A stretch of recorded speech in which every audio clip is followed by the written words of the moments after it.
Yo, yo, yo, yo, yo, yo.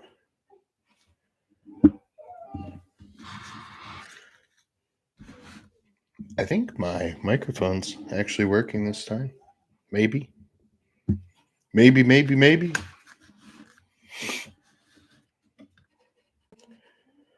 TLC in the house. Eric in the house. What up, what up, what up, what up?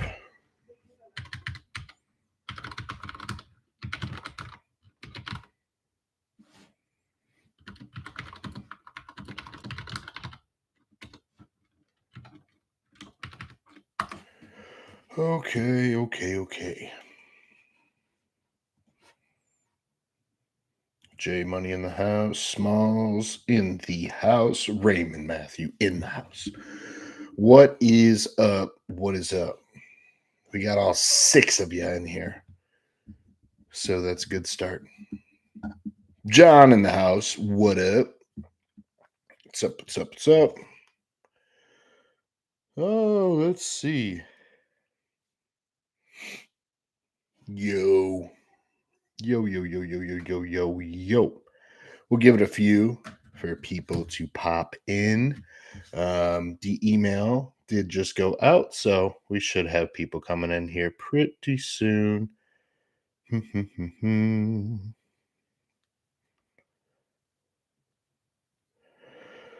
do.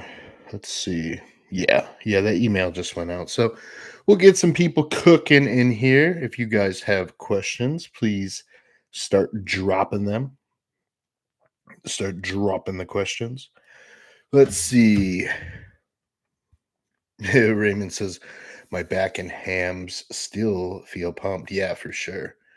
Yeah, me too. We did Raymond and I did posterior this morning. So that's all good. Mark W in the house. Dylan Butcher in the house. What up, what up, what up, what up?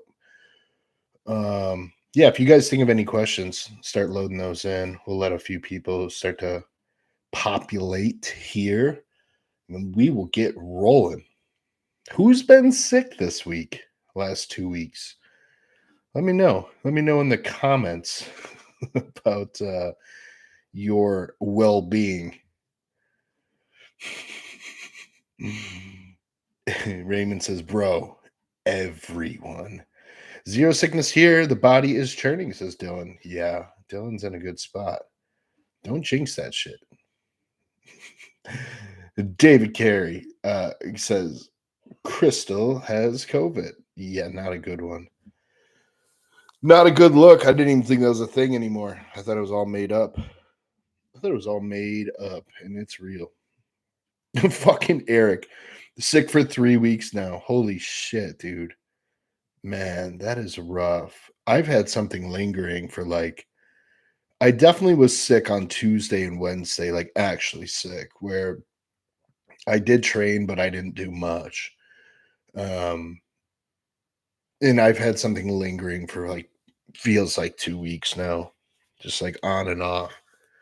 I can't. I wish I would just actually get sick and just get it over with, but Jay Money was dying for 2 weeks. I'm on the tail end. Damn, so both you guys got sick. You and Eric were both sick. Yeah, that's what I figured that would be the case. Yeah, this morning was started with hamstrings. Um, sometimes we do the lying leg curls, sometimes we don't. Today we did. Oh, yeah, no, Amy says, don't bring that shit to the Arnold. No, Amy, we're getting sick before the Arnold is the key. So then afterwards, we will be in the clear, hopefully. We won't get the cooties if we already had them and immunities and etc. Yeah, Mark's been sick for a while now. Yeah, you guys are fucking gross. You're all gross. You are all disgusting. This morning, hamstrings, lying leg curls is what we started with. We don't always do those, but today we did.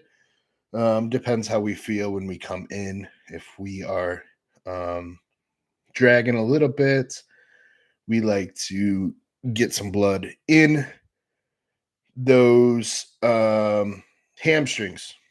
So we get that going, and then we move to an inverse curl. Um, Today, the inverse curl, I was doing it with a like a tempoed concentric. Um, so instead of like exploding out of the bottom, I was really trying to actually control that concentric and make it a tempo. So that makes it incredibly difficult. The other thing I was doing is trying to keep my glutes out of it, which is very hard to do. So I was just trying to isolate the hamstring alone. So yeah, that's very difficult to do. From there, we did the knotless glute bridge machine. We moved to that, and then the Pit Shark RDL was next, and then from there we did some back. So we did a chest supported row machine, single arm lat pull down, and then like a Dante row or a Troponin row, whatever you guys call them. Raymond said the inverse curl makes me feel like my hamstrings are going to tear off the bone in a good way. Yeah, the inverse curl is basically the chin up or the dip for the lower body, or the GHR. But we're lucky enough to have the inverse curl. So we use that versus the GHR. And the inverse curl is easier to teach. If we were to do GHR, I would spend 20 minutes trying to make sure Raymond's doing them right. So I try to pick stuff that's like just easy for him just to hop in and just I call them dumb movements. Like you can just get to work. What up? Do you see yourself? I know.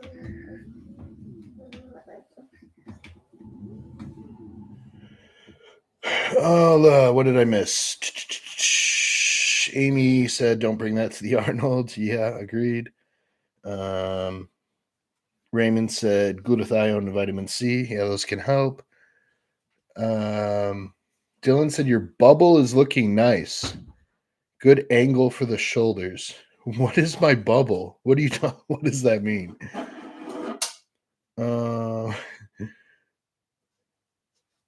Are you talking about like the shape, like the bubbleness?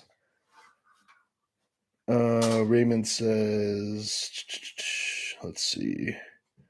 Dylan's been doing RDLs. He likes those as well. Yeah, the RDLs are money, money, money, money, money. We do them on the Pit Shark with a prime attachment, a prime handle, like semi-neutral, whatever you want to call that. Mark says, my sickness has been weird, no congestion or anything. My body just aches. Yeah, that's kind of what I had. I had a little congestion. I still do. You can kind of hear it.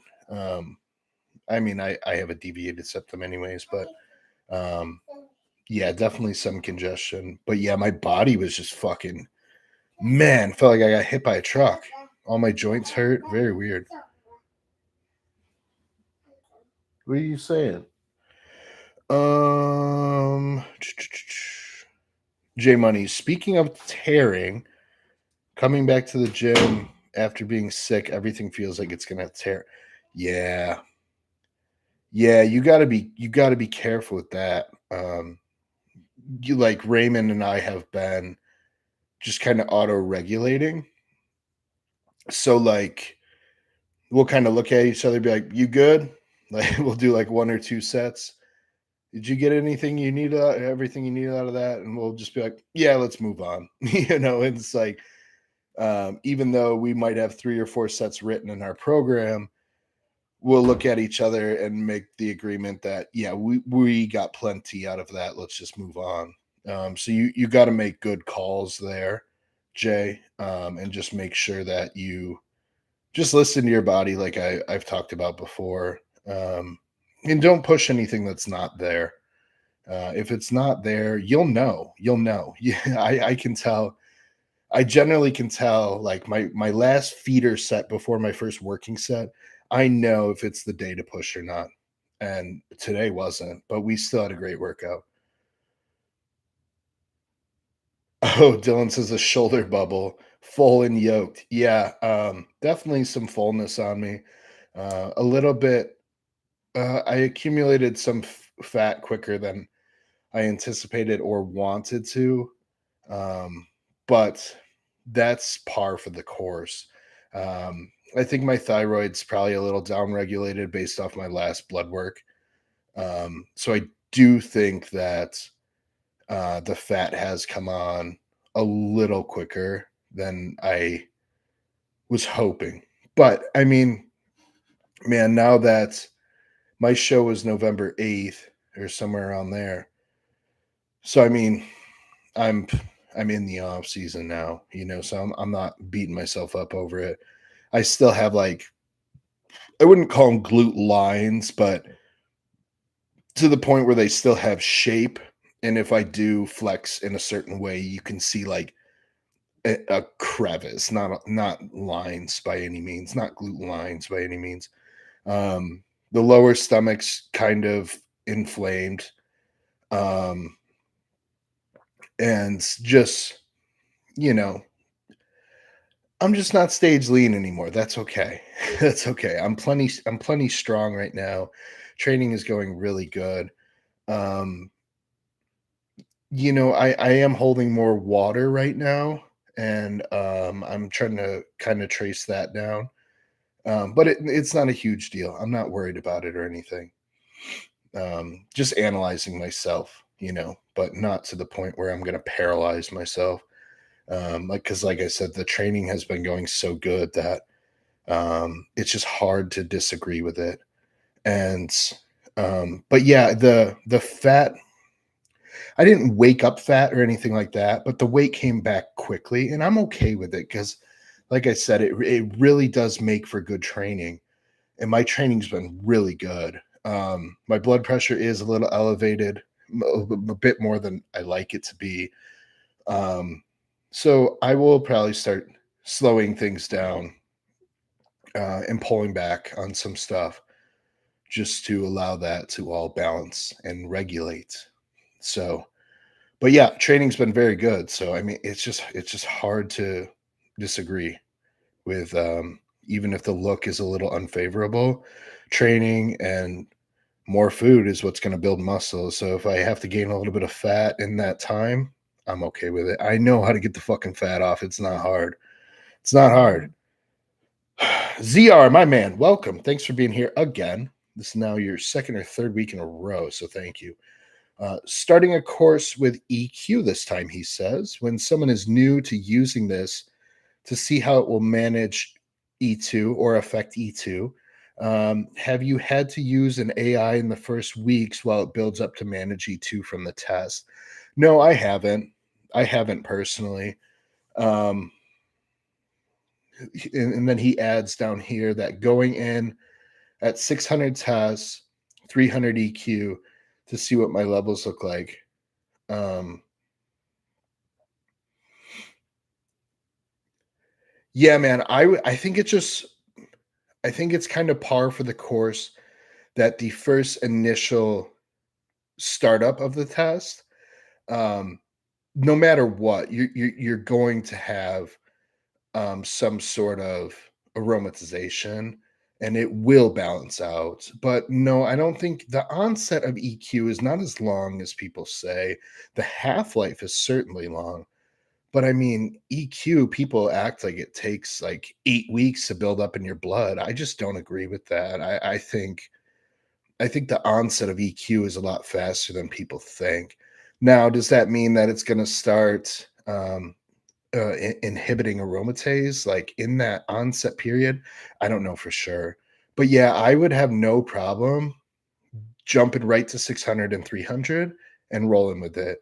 One thing you can do if the main concern with the E2 is like gyno or something, I wouldn't be opposed to starting Novadex right from the gate, right? So maybe 10 milligrams. And this isn't medical advice because I'm not a doctor, but maybe 10 milligrams a night right out of the jump, and then run that Novadex to kind of just help protect against like gyno, or I'm assuming that's what you're worried about. Um, so maybe have that Novadex in while the EQ builds, right? And then I would probably pull the Novadex like a week before I plan on getting blood work. And Novadex doesn't necessarily affect serum E2 on blood work. I still like to pull it just to see what is the 600 test and 300 EQ doing without any additional factors. So yeah, for me, I would jump right into the 600, 300. I would start the Novadex right away. Um, and then I'll get blood work probably after 4 or 5 weeks. It depends. Maybe you feel good and you're like, well, I don't even really care to get blood work right now. Right. So I've done that before. I've done that where I like start a cycle like, yeah, I wonder where this is going to put my E2. And then I'm like in the cycle, like 6, 8 weeks in. I'm like, I don't really fucking care because I feel good. So, like, I don't care what the number is. You know what I mean? So, there's a chance that that could happen too. But yeah, I mean, for your own data collecting, it might be a good idea to spend the $30 to, go pull some estrogen and see where it's at. But yeah, I think like I said, just hop right into that, in my opinion. I mean, if you're on like nothing right now, jumping right to 600, like you would expect some aromatization off the get-go. Um, but if you're on like 200, 300 right now, like a cruise dose, and you plan on jumping to 600 and 300 EQ, man, I wouldn't start an AI. The only thing I would do potentially is throw in some Novadex while that EQ builds up, right? Amy said that off-season fat comes on fast. It it does, but it's not new fat. It's basically your body just like reestablishing like a homeostasis, which is good because I think staying lean for too long is not a good idea. You're just more prone to injury. And the other thing is like you have a short window of rebound, in my opinion. And I like to hit the rebound hard, not as hard as some coaches out there, but I do like to hit that rebound and take advantage of that really, really lean state. And then when you do see the composition start to get a little unfavorable, that's when I pull back and I'll either go into a cruise phase or whatever people call shit, health phase, whatever you want to call it. After like post show, call it 12, 14 weeks, 16 weeks post show. Then I'm going to reassess and be like, okay, we've gained as much tissue as we could, but now the fat is starting to accrue um, a bit harder than I wanted it now. I'm going to pull back. I'm going to harden this weight or this look. And some guys call it like solidifying. I don't necessarily know if that's a thing, but I do like to kind of hold a weight and just focus on making training better and like kind of balance that composition back out. And that doesn't mean like jump into a huge deficit or a mini cut or anything like that. I literally just want to see the weight kind of stabilize and chill. And like, okay, this is more comfortable here. And then from there, you run that phase for um, could be as short as 4 weeks, could be as long as 10. And then from there, you go, okay, well, now do I start a contest prep again? Or do I push a little further to draw out this off season further? Right. Um, so it depends on who it is, what their competitive goals are, and things like that. Um, Amy said we hit that rebound hard so much, honey. Yeah, and your body was just like it was just growing and just absorbing it. And then you hit the same wall I did in near the same time, where then the fat accrual, it's not like the fat's just coming on quick, but it's coming on just as quick as the new muscle. And it's like, okay, we need to pull back the reins a little bit. Like I said, we it's funny because our shows were like a week apart. and we both seemed to hit that wall like at the same time. So it was kind of funny to see that. Um, but yeah, same thing that was going on with you is still going on with me. I mean, I was 245 this morning, 244. So like I'm still gaining 3 pounds a week, 4 pounds a week. And so like, but like I said, I know it's not all fat because the composition isn't bad. It's just not lovely either. And I'm not only am I not just like into getting really big and fat and fluffy anymore for health reasons. Um, I just hate feeling like that. It's a part of the game, but I don't like to push it too hard anymore. I'd rather look at the long term game and have more steady growth over time because once you get above a certain body fat percentage, the payout's just not there anymore. You just gradually start getting fatter or rapidly, whatever happens. Rodney in the house, yo, he says, yo, yo, yo, yo, yo. What is up, my man? Questions, concerns, predictions. What do you guys got? Mike Bell in the house. What up, Mike? Welcome, welcome, welcome.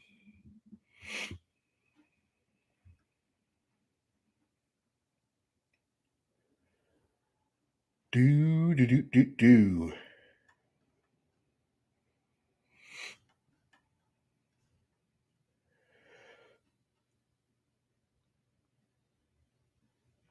Where do you buy your posing trunks from? Um, I use Crystal's bikinis on. It's like an Etsy page. Joseph Percher has a discount code. I don't know if you know who Joseph Percher is, but he's a good coach. His Instagram is like J Perch on IG. You can find him there, but I think his discount code is JP10. Let me double check for you. But yeah, Crystal's super cool. She's very helpful. She's extremely responsive. Um, so she's a pleasure to work with. But that's now where I get my trunks from. Um, okay, so Joseph's Instagram is just j.perch, Pirch. I'll put it in the chat. At j.perch. So that's his Instagram. And then he has a link tree. And let's see. JP123 is his code. And Crystal is spelt with a C. Crystal Bikinis. JP123 is the discount code for Joseph. So yeah, Crystal's super cool. She'll hook you up.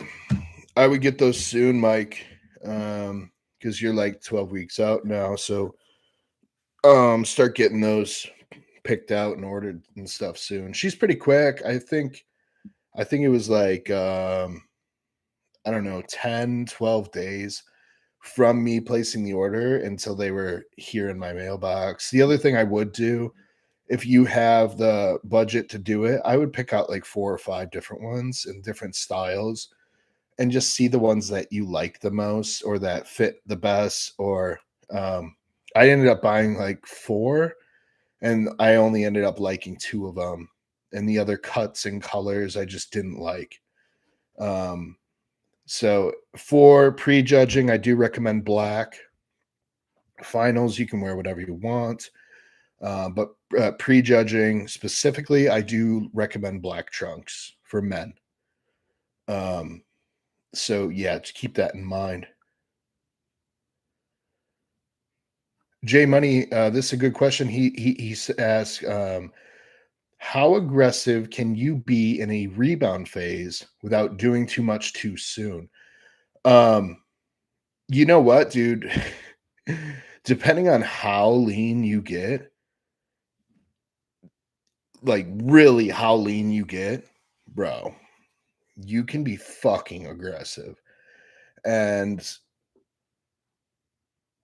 I always like to err on the side of caution, um, because I do like to push that rebound a little longer, right?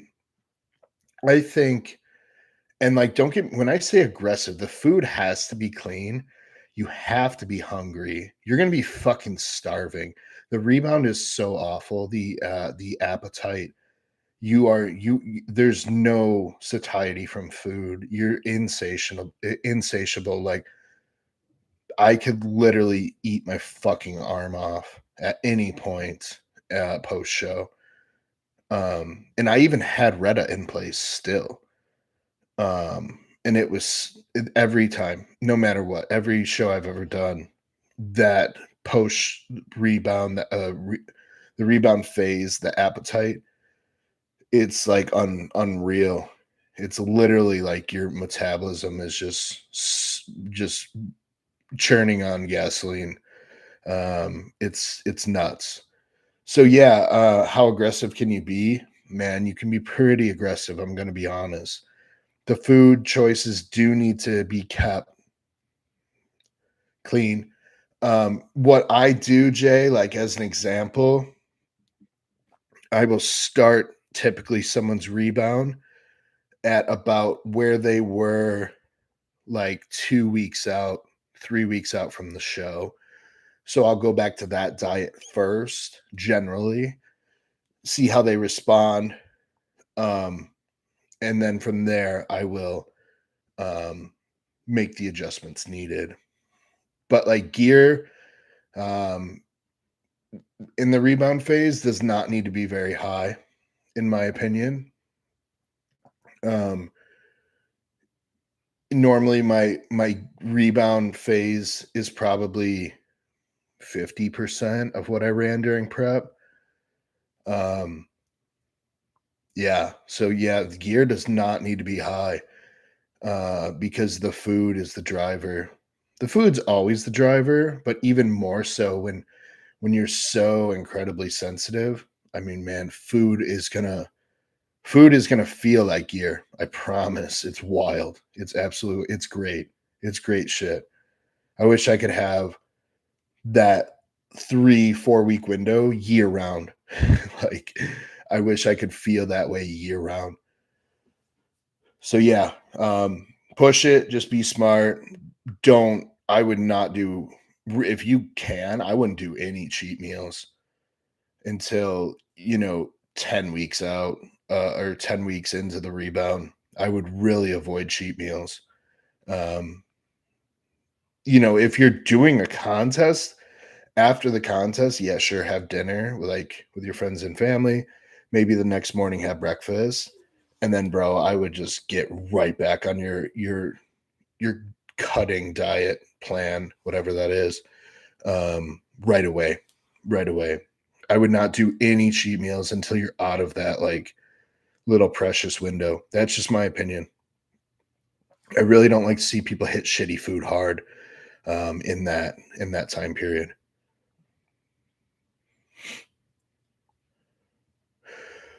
Donnie in the house. What's up, Donnie? He asks, I'm curious your approach to fixing insulin resistance as fast as possible. Um, I guess my first follow-up question to you would be how do you know you're insulin resistant? Is this based off like blood work numbers? Is your fasted insulin high? Is your A1C high? Or are they just high fasted glucose numbers? I'd be curious, like, how you're actually diagnosing insulin resistance, but how do you fix it as fast as possible? Easy, lower food, increase cardio, increase steps. Steps are, in my opinion, one of the number one ways to increase insulin sensitivity. There's so much research on this; it's insane. So the number one thing to do right away, even before you decrease food, is increase activity.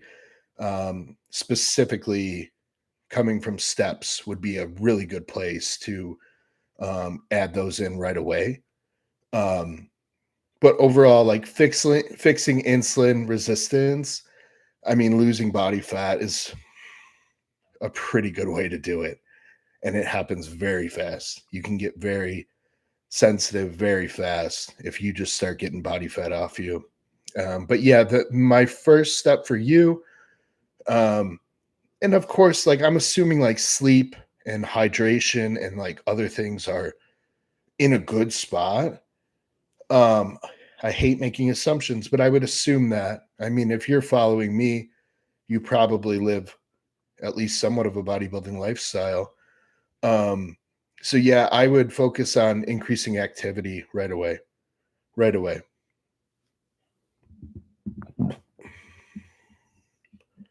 The other tools that you can use, of course, and it wouldn't be my first lever to pull. Um, but you can use some of the peptides that are geared towards helping that. Number one being some sort of GLP agonist of some kind, whether that's Retta or tirzepatide, whichever one, if you've ever used one, works best for you. If you've never used one, I personally like the Retta. Um, I have places you can get that. You can use code Tommy if you want. MOTS-c would be the other one that can be very helpful. But honestly, dude, first thing right out of the gate is increasing activity. And that's going to help insulin resistance quicker than anything. And then that's assuming that you're getting good quality sleep, because sleep is going to be very important in resetting, that pancreas and everything. So Mike Bell said my posing coach just recommended black as well. Yeah, that's all. Yeah. Finals, you can do whatever the fuck you want. You can wear fucking whatever, unicorns on your ass. But prejudging, you don't want to do anything stupid to make yourself stand out in any negative way. You don't need fucking American flag posing trunks and glittery, shiny shit. Like, no, you don't know. Just black. Just black posing trunks for prejudging.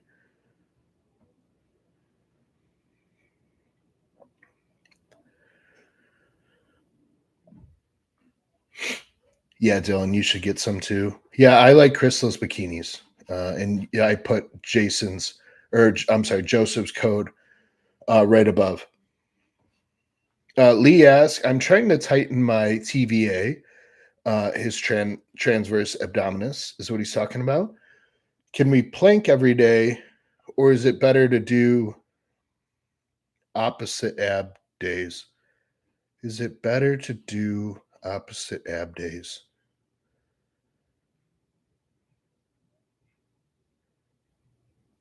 I mean, yeah, I think you can plank every day. I don't think that's a movement where like it's not something you could do. I mean, fuck, we do random planks throughout the day anyways. If you're a functional human, like trying to get yourself out of bed and stuff, like, yeah, I don't see any issue with that. One thing I think is really good for the TVA is trying to learn and practice vacuums. Um, Skip just did an episode on this with Dr. Marv. I don't know, maybe an episode or two ago, but they talked about that. Um, but yeah, I try to do vacuums every morning. Um, they're incredibly fucking hard, and they're even harder to learn if you've never properly done one. It took me, I don't know, 2 years to learn to actually pull a vacuum, and that's because um, I was just so compressed down from years and years of powerlifting that I could not get my like stomach to relax enough to be able to pull my belly button to my spine. And like I've seen guys do vacuums, they're not doing a real fucking vacuum. They can't even pull their stomach like what would I consider flat. But the vacuum is literally like moving your fucking intestines out of the way. It's awful feeling, really. I hate it. I hate doing them. Um I like feel like I'm fucking drowning when I'm doing them because like everything just gets like pushed in different directions, and I it's still something I'm trying to learn. But I have noticed my waist is tighter since I've been doing them. J Money asked, would 1 to 2 high carb days help with being aggressive while using caution rather than jumping all high all around? Yeah, you could do that. You could do that. Um, the I would say like I didn't do that right away personally. I don't love doing that. I can do it with a guy like Dave Weiland, um, because I know because I've worked with him a long time. One and two, I know he's doesn't fall off plan. I know his food choices. I know his digestion can handle it, and I know he's highly active throughout the day. And you are too. You have a laborious job, but I wouldn't even start with a high day at all, to be honest. Like I said, I would go back. Let's say you finish your cut. I would go back to the last time you had a diet adjustment. Um, so like if that was like 3, 4 weeks out, whatever, I would just go back to the previous adjustment that was made.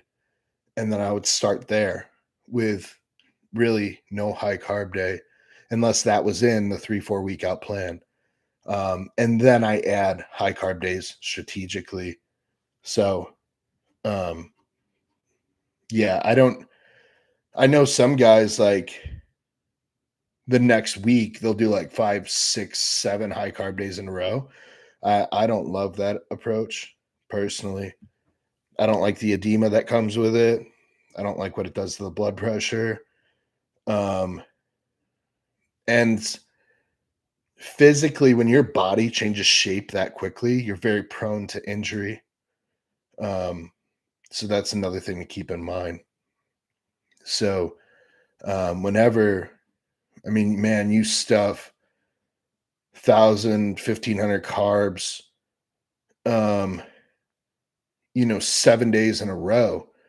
Tell me that doesn't change the shape of like your gut, and what does that do to your low back? And what's that do to your shoulders? What's that do to your hips? It shifts the dynamic of everything. So when guys slam food like that, I think you're prone to injury. I really do. I really do. And then, if it was a contest and you had, AIs in place and Winstraw and possibly diuretic use, and everything's really dry still, and then you just load yourself with food. So now your tendons are dry and they're stressed because of the shape change because you're just loading in this fucking food. Um, Personally, I think I think there's a risk of injury there. That's just my opinion. Mel and I just did a rebound last year. He said last year's rebound was the most responsive my body has ever been to anything. Gear was extremely basic. Rest, training, and food were the drivers. Rest, training, and food are always the drivers. And when you guys set it up like Mel had it, crazy stuff happens. And I think that first time that you get lean, I think you should almost over diet a little bit. I really do. And most people have to anyways, because to get that last bit of fat off typically requires a little bit of over dieting. Um, and that's okay, you know. Um, Dave Weiland, his first prep, we had him extremely over dieted, but I had a timeline with him When he came to me, he came from another coach who he was not getting along with. And so we had to like punish his body to get the fucking fat off in a hurry. Um, so yeah, we got him absolutely fucking peeled. And that is what set us up for you guys have seen um his results. And same thing with Raymond, same thing with all my guys. Mel just experienced it. Dylan's experienced it. All you guys have that have been working with me. Amy just experienced it. She wasn't ready for it at all. Um, you know, and she like her legs have fucking put on like 30% of tissue. It's wild. I showed her a picture the other day. I'm like, dude, this is like the density of her legs at the same body weight as before prep. It's like it's obvious. It's very obvious. In the glutes too, and some upper back density, but it's not as obvious as the lower body, which is what we wanted to bring up on her, anyways.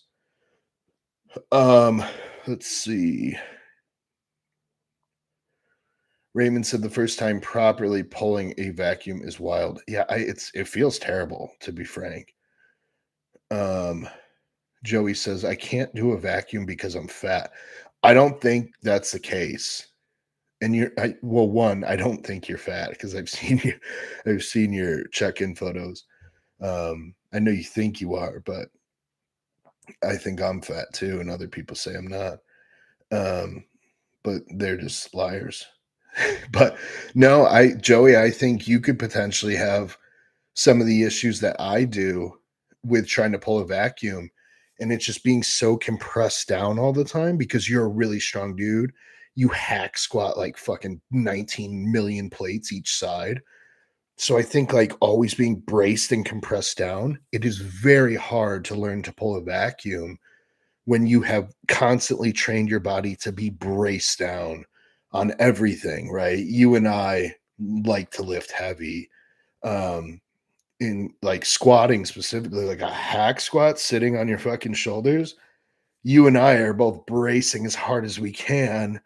And now we're training our abs to always be like expanded. And to be able to reverse that, it takes practice, dude. Um, like I said, it took me 2 years until, and then at post show is when I started them this year. And finally, there was just I got lucky pretty much. But like I was really just like focusing on breathing like into my upper back actually and kind of letting the abs like relax. And then finally I would dump all my air out like through my nose. I would put my tongue to the roof of my mouth. I would swallow so everything's sealed tight, and then I would do like a false inhale, and the belly button feels like it's almost getting pulled up like into the diaphragm, not just straight back to your spine. It's almost getting pulled in and up. And then the hollowing, you can see the hollowing. Dude, the first time I did it, I'm like, what the fuck? I had no idea I was even capable of it. Um, and now I just have to keep practicing. And some days I don't do it because honestly, I can't fucking breathe when I do it. I feel like I'm just gasping for air. It's awful. It is so awful, and that's it. Once I get good at them, I think it could really change my look, and I think it could for you as well. Scotty Mize in the house. Hey, Tommy. Love you, dude. Love you, Scotty. Thanks for being here. Happy Saturday. Ramos, Mr. Matthew Ramos in the house. Hey, coach. What up, dude? He says, I hate vacuums, but they are the unnecessary evil. Man, I think more people should be doing them than than more people should be doing them than are doing them. I really do. I think it should be almost standardized for most of us.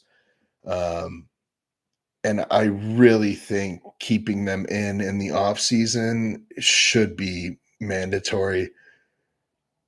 But I'll admit I skip them some mornings because they're fucking awful. I absolutely hate them. I absolutely hate them. Um, Joey said, I probably should start trying to train them. It just feels fucking terrible, like Ray said. Oh, dude, it's awful. I absolutely hate it. I literally like I will pull the vacuum, I'll hold it, and then I just fucking gasp for air. Like it just feels like I'm drowning. It's an awful feeling. But it does get better. It does get better. Dylan says, "Yeah, I need to get more consistent with them." Yeah, I think we all do. Yeah, like I said, some mornings I skip them because I'm a bitch. Um, Joey says, "I don't like how they look on stage." I don't either, but I know they're good for ab control. Yeah, I don't like how they look on stage either.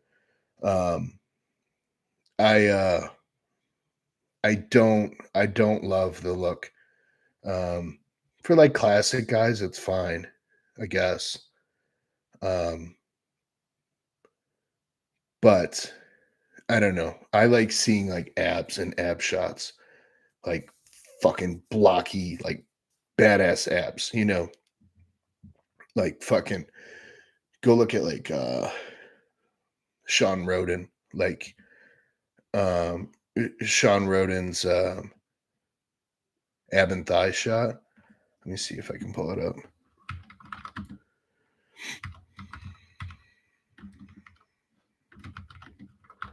Let's see if I can find one. Do do do do do. Maybe. What the fuck are all these? Oh, this is kind of cool. Let me see if I can share this shit. Do let's see. Yeah. Here we go. I don't know if you guys can see that, but that shit, like that fucking ab and thigh, that is dope. If he pulled a vacuum, fuck that. Like this is dope. That is, in my opinion, an ab and thigh shot. Sean Roden, I think he had one of the greatest physiques ever.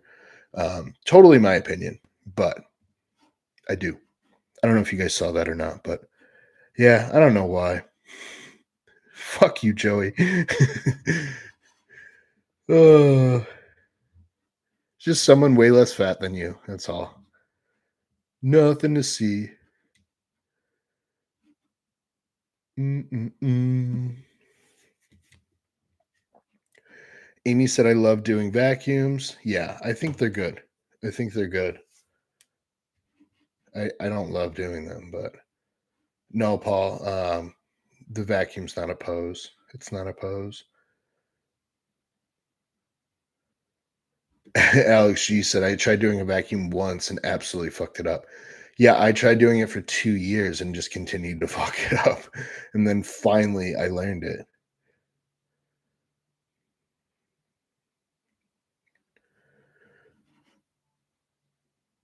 Yeah, Mark, I know.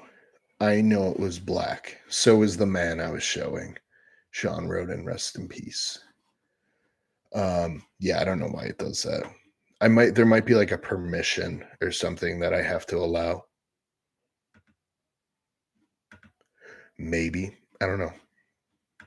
I don't care that much. Use your fucking phone. Just Google Sean Roden ab and thigh, you fuckers. Um, what else do we got?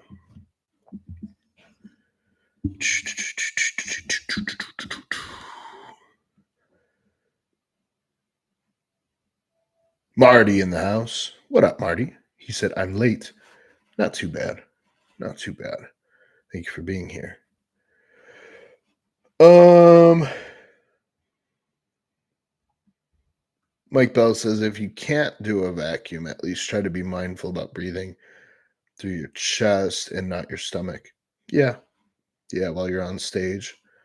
Um, yeah. Just assume that you're always being watched when you're on stage. And you can kind of build that into your daily life. Like, I generally discourage people from allowing their gut just to fucking sit out all the time. I always my stomach is always like at least 30% pulled in at all times. Um, one, I just like if I walked by a fucking car window and I saw my gut hanging out, like what the fuck is that? You know what I mean? And it's not like like when you're in the off season, you're eating a lot of food, like that food has to go somewhere. So it's not like fat or anything, but it's just like I just don't like that feeling on my gut fucking hanging out. So I'm always at least like I said, minimum 25-30%, like lightly contracted all the time. Um, even when I'm sitting down, everything. I just don't like my gut to hang out. I don't think it's good. Especially as you get older.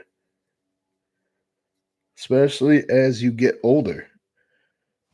Because then you got to fix that shit, and it's not easy.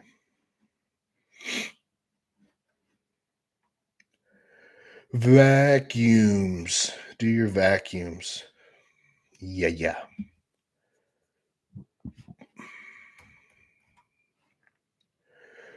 What other questions do we have?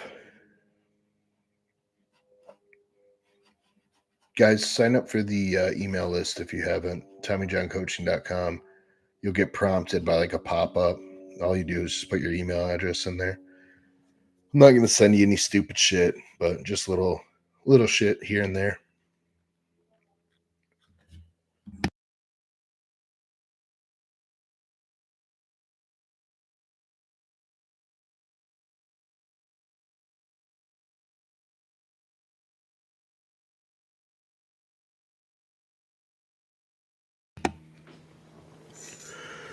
Oh, yeah.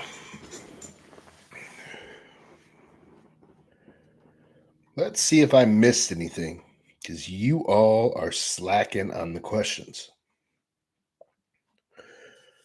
No, just people talking about being sick and dying. Dylan talking about my bubble. Yeah.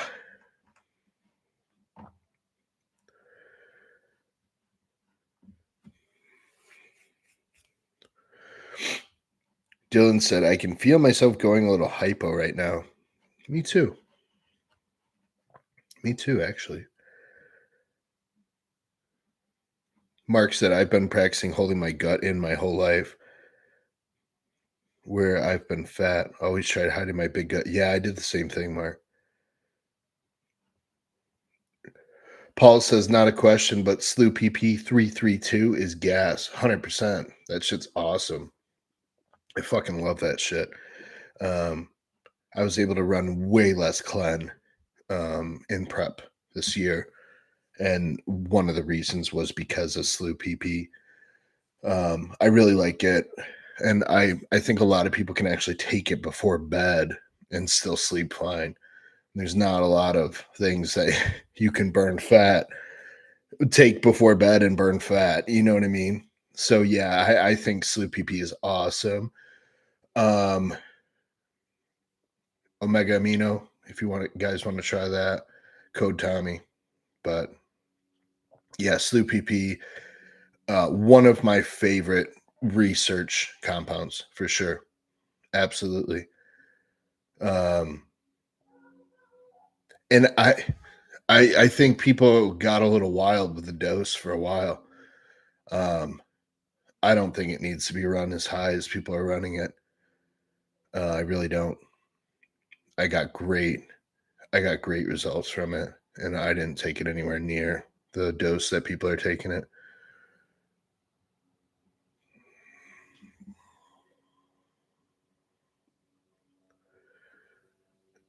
Alex G says, how high up on body fat percentage do you like to typically go on a bulk?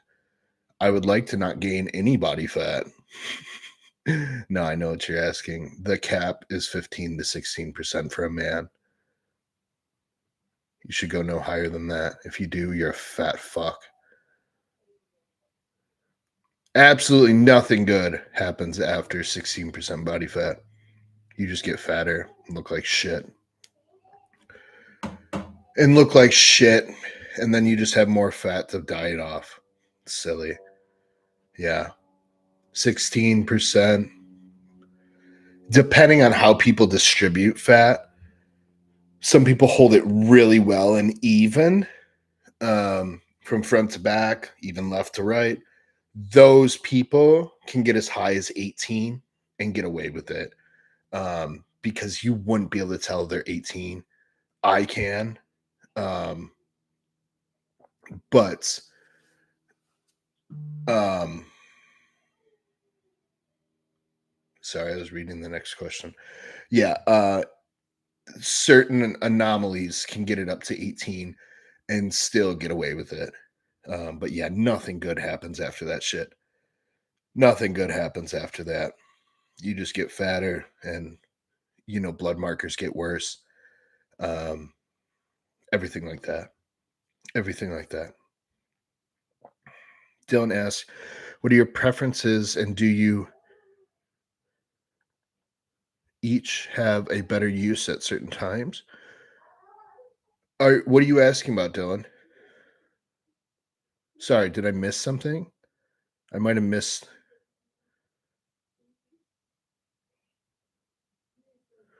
Oh, is this a second? You got me lost, bro. Um, you asked, what are your preferences? And oh, you're asking about cardio. Um, oh, I got you, dude. I got you, dude. I didn't see your first question. It might have got lost somewhere. My preferences. He's asking my preference for cardio. Do each have a better use at certain times? Is what he's asking. I'm assuming you're talking about like hits cardio versus like steady state. Um, in a perfect world, I would avoid both and just do steps. And that's not cardio, to be clear. Steps are not cardio. Cardio is cardiovascular exercise.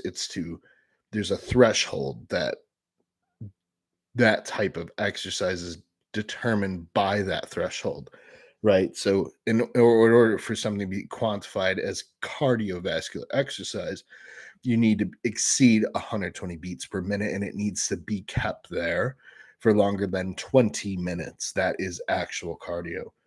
Um, excuse me. My number one preference is steps.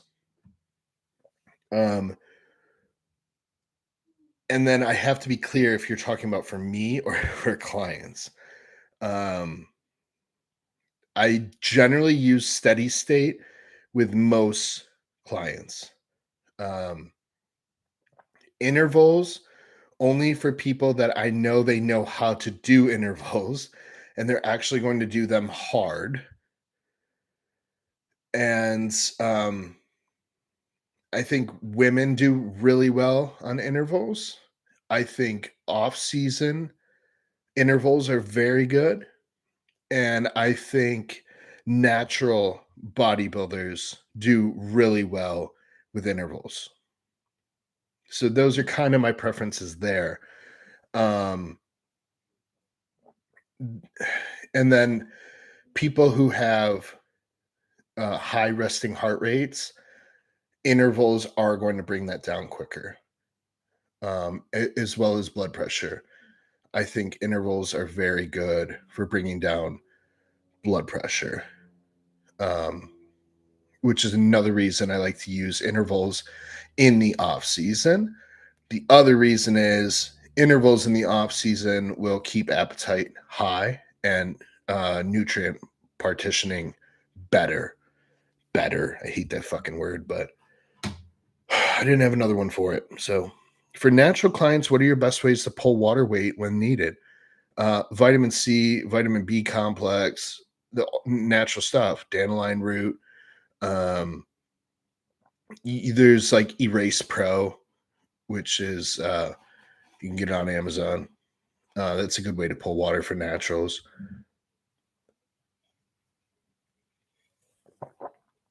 And then through the diet,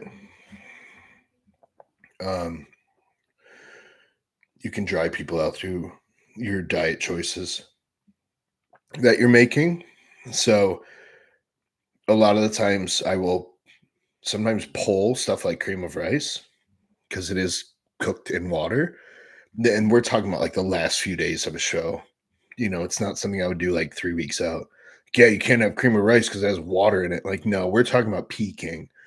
Um, but yeah, vitamin C is going to be a huge mover in pulling water. And then you can do water and electrolyte manipulation for naturals. Coffee, vodka, if they're willing to use alcohol for the last 2 days leading to the show. Um, Man, vitamin C, coffee, and vodka will dry anyone out. It will dry anyone out. I fucking promise. You wouldn't need a diuretic at all. But yeah, dandelion root tea, dandelion root extract. Um, Very minor movers would be like cucumber, asparagus. Um, so there's food choices too. Mike Bell said he had a question. Oh, sorry, I missed this. When do you typically like to have your athletes ready to go as far as dropping weight? Are you talking about for a contest? Um, Let me know if you're talking about for a contest prep.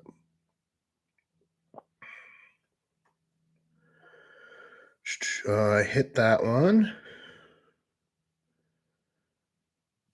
Lee said I've been pulling my gut in during after meal walks, working on my old man pooch. Yeah, that's a good time to do it.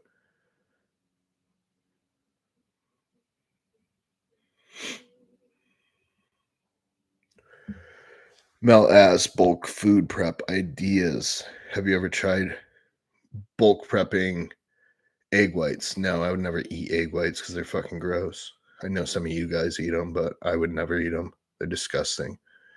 Um, I'd rather eat fucking cod 24/7 than egg whites.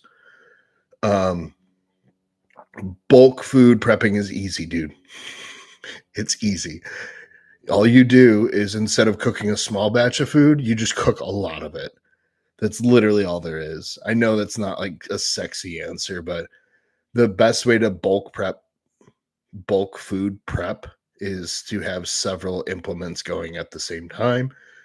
If it's nice out, have your grill going, have your oven going. You have burners on your stovetop, use all of them. You can get an indoor Ninja grill while your rice cooker's going. You know what I mean? Super easy stuff. There's only so many foods we eat. So whatever you're cooking, just cook a ton of them. Cook a ton of it.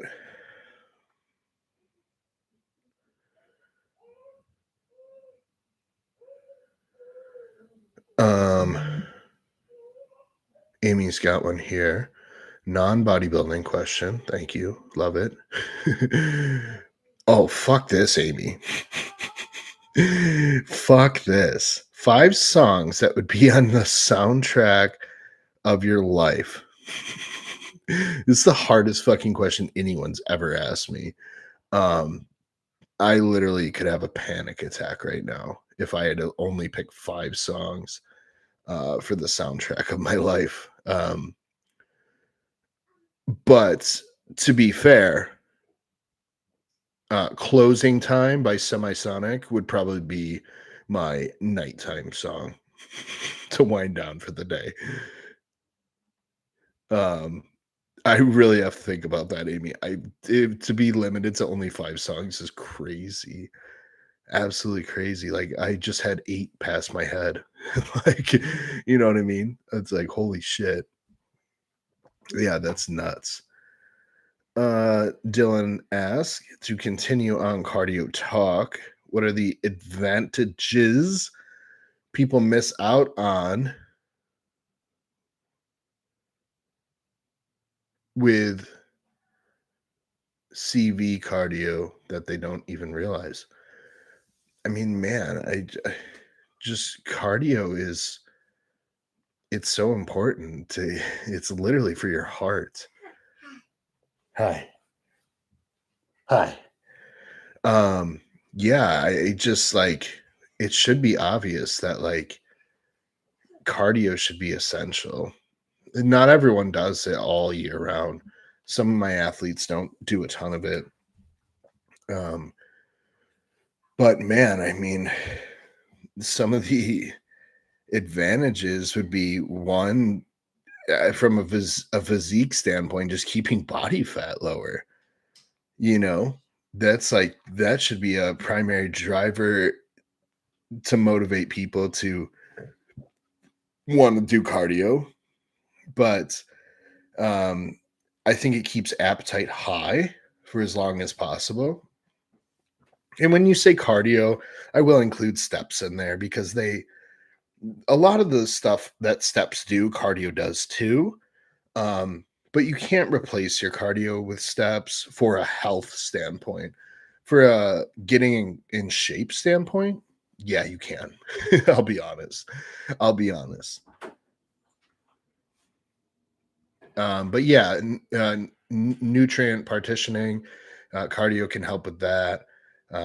Just like literally your heart functioning right, like extremely important. Should be obvious, but yeah, I think some sort of cardio should be kept in all the time.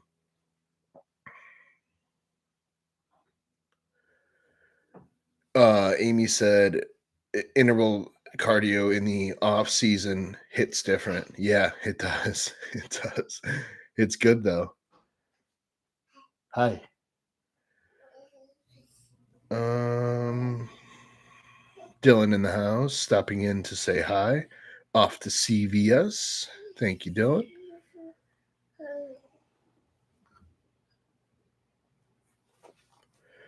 Um, yeah, Amy, we dried Amy out with coffee. We used coffee for Amy. Lots of coffee. And it worked like a charm.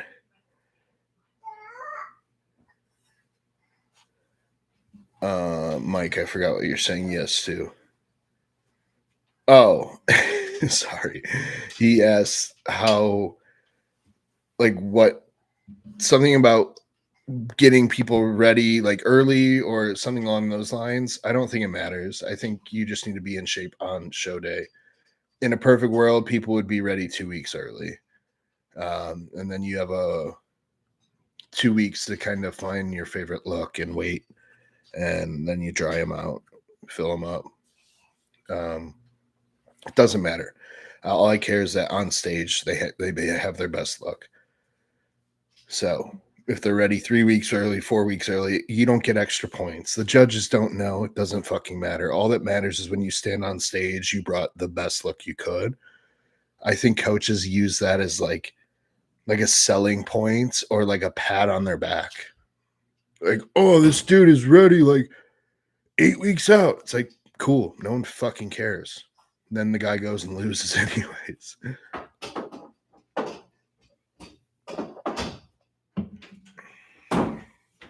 Paul says espresso martini and black Russians on tap. I wouldn't do black Russians because I think those have dairy in them. So I would avoid that. But espresso martini for sure. Yep. That's something I would do.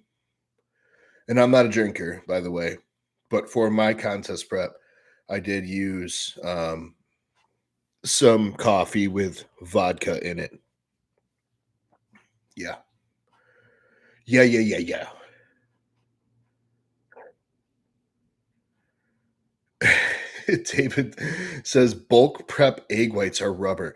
Yeah, please don't ever fucking do that. No, stop, dude. Literally go buy fucking egg white protein powder before I would ever buy or bulk. You're crazy, Mel. Don't do that shit.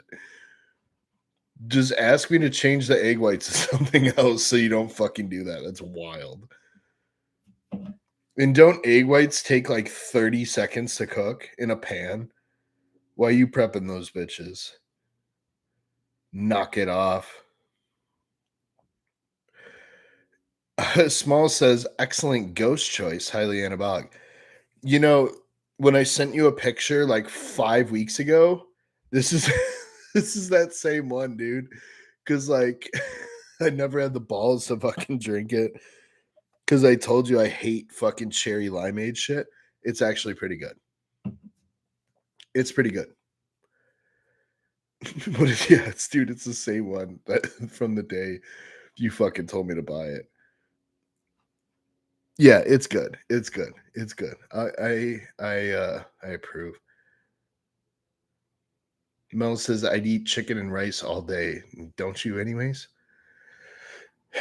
Don't you anyways? Don't all of us pretty much? Like there's nothing else to eat.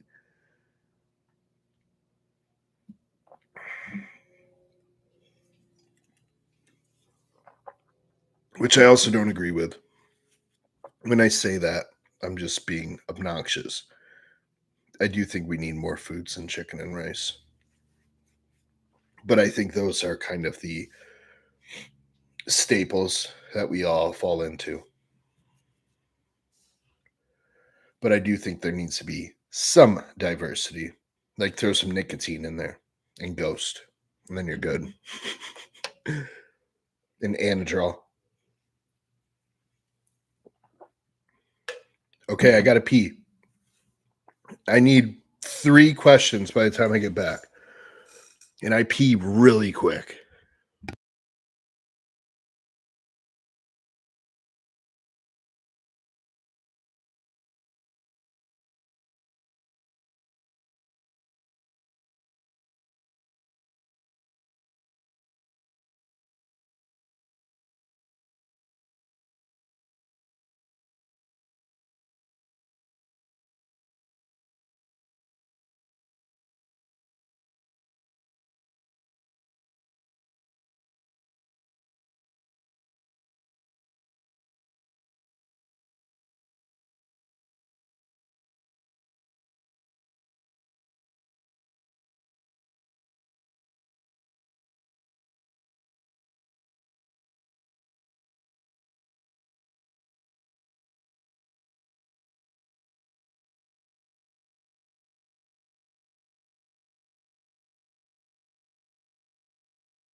All right.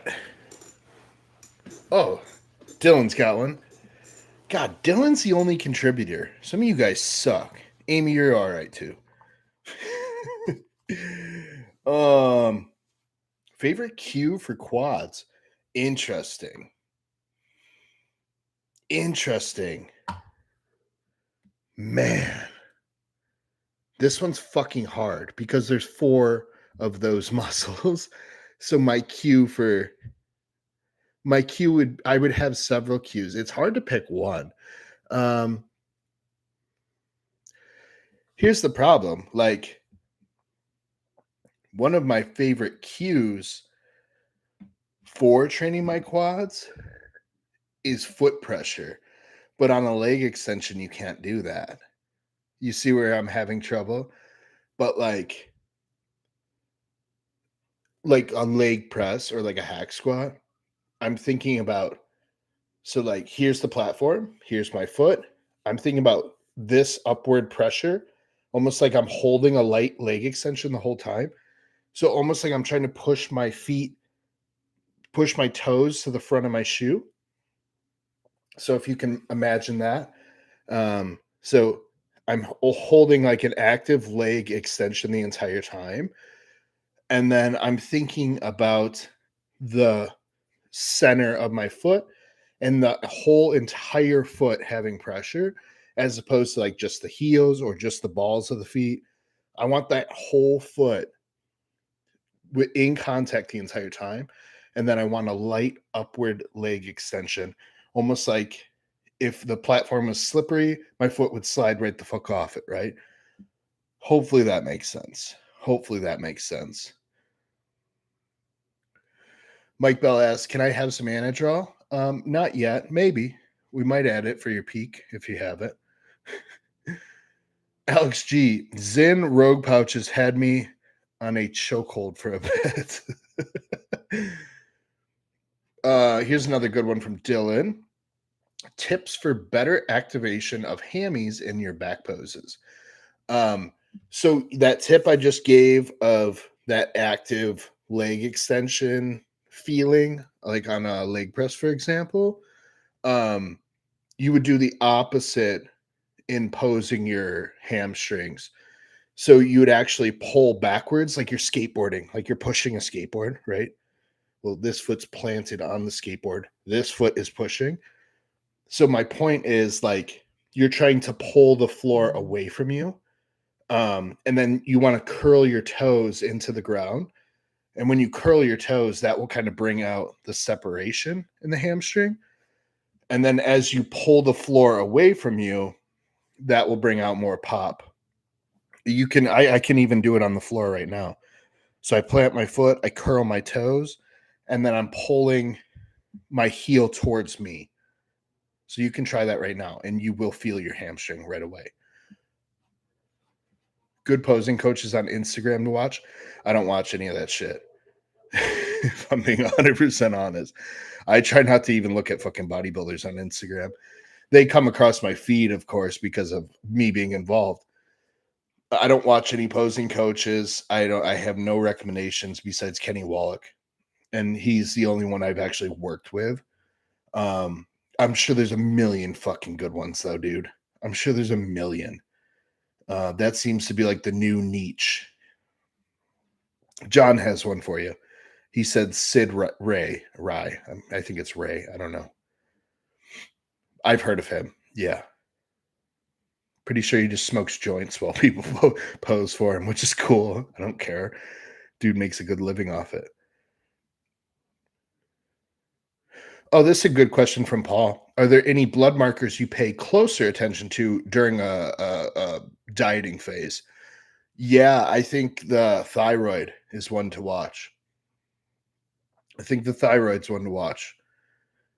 So reverse T3, TSH, free T3, free T4. Um, those are very important during a cut. I mean, and the other shit, so like you stay healthy, but we're talking about getting you in shape. You know what I mean?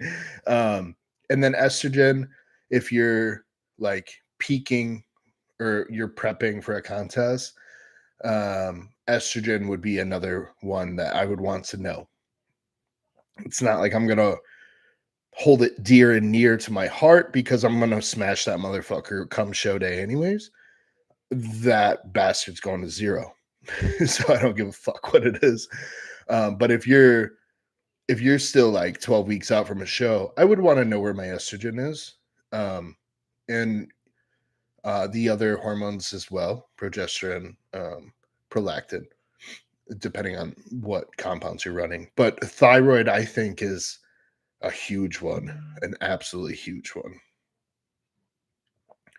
David, annoying drug question. That's okay. I guys, I like talking about them as long as they're not the only, as long as they're not the only thing. What drugs are on the table when you know I grow gyno? What? Oh, okay. So are you asking what things we could not run with you, or what can we run with you?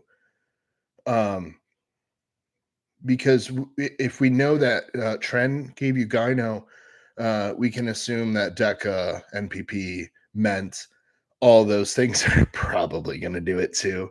Oh, he said either way. Okay, cool. Yeah, that's easy then. So, like for you, NPP is going to be a no. DECA is going to be a no. Believe it or not, high dose growth hormone can have some effect on that as well. That doesn't mean we can't do that or try that, but that's something to keep in mind. So, safer, not safer in terms of health, safer in terms of avoiding gynecomastia would be things like keeping your test in ranges that we know are going to be controllable. Equipoise likely is a safe bet. Prima Baldwin, Masteron, obviously, Anavar, Super Draw, Windstraw. Anadraw is tricky. It's tricky. It doesn't mean that because Trend gave you Gyno that Anadraw would, but now we know you're somewhat prone to Gyno, right? So we just have to be careful with that. So really, like what back in the day we used to consider like drier compounds, those are going to be your best choices. Really, those are the choices I like, anyways. So test Equipoise, Masteron, Prima Ballin, Anavar. Um, those are really the staples, anyways. Super Draw, I'm a fan of. Windstraw, I'm a fan of. In a contest prep, Halo Testing, I'm a fan of. Um, Insulin, you can use insulin. It's not going to give you gyno.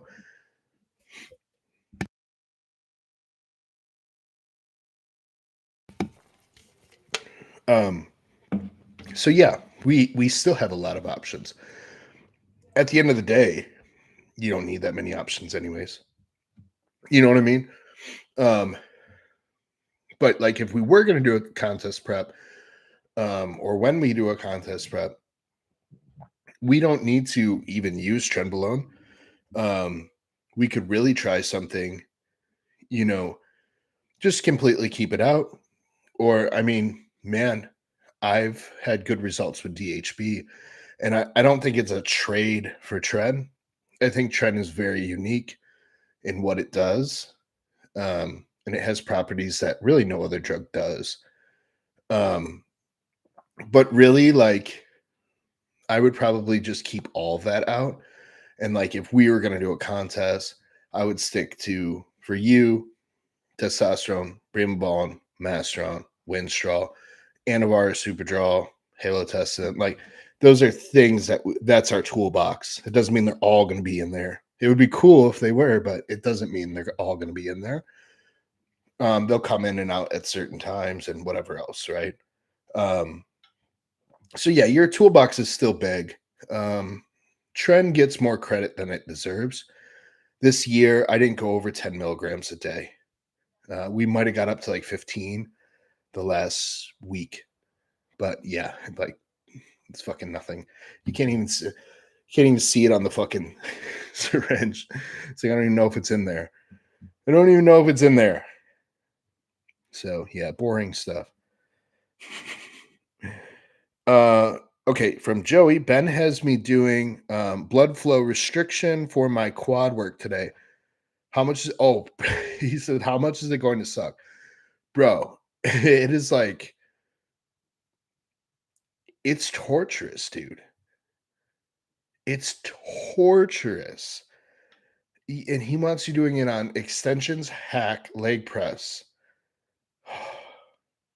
Is that like a giant set, or does he have you doing that all separate? Let me know. But either way, bro, fucking torture. Like, I wish I was being dramatic. I'm not. I'm not. It literally feels like someone's putting a knife in your fucking leg if you do it right. And I know you will because I've never seen you half-ass a set.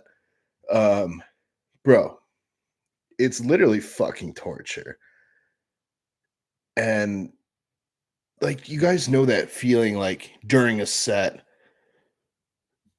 like they used to call it like the lactic acid burn or whatever. It doesn't leave. It doesn't leave because it's literally that's the purpose is to restrict it not to leave. So it literally just sits there. So now in between your sets, all that shit's just sitting there still.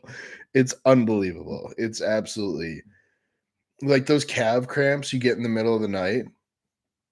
Blood flow restriction training is that times 30. It's absolutely it's awesome though.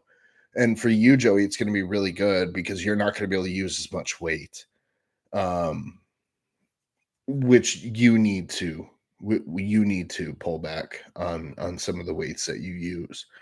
So I wonder if that's why Ben is doing that, or if he's just trying to elicit a new type of stimulus.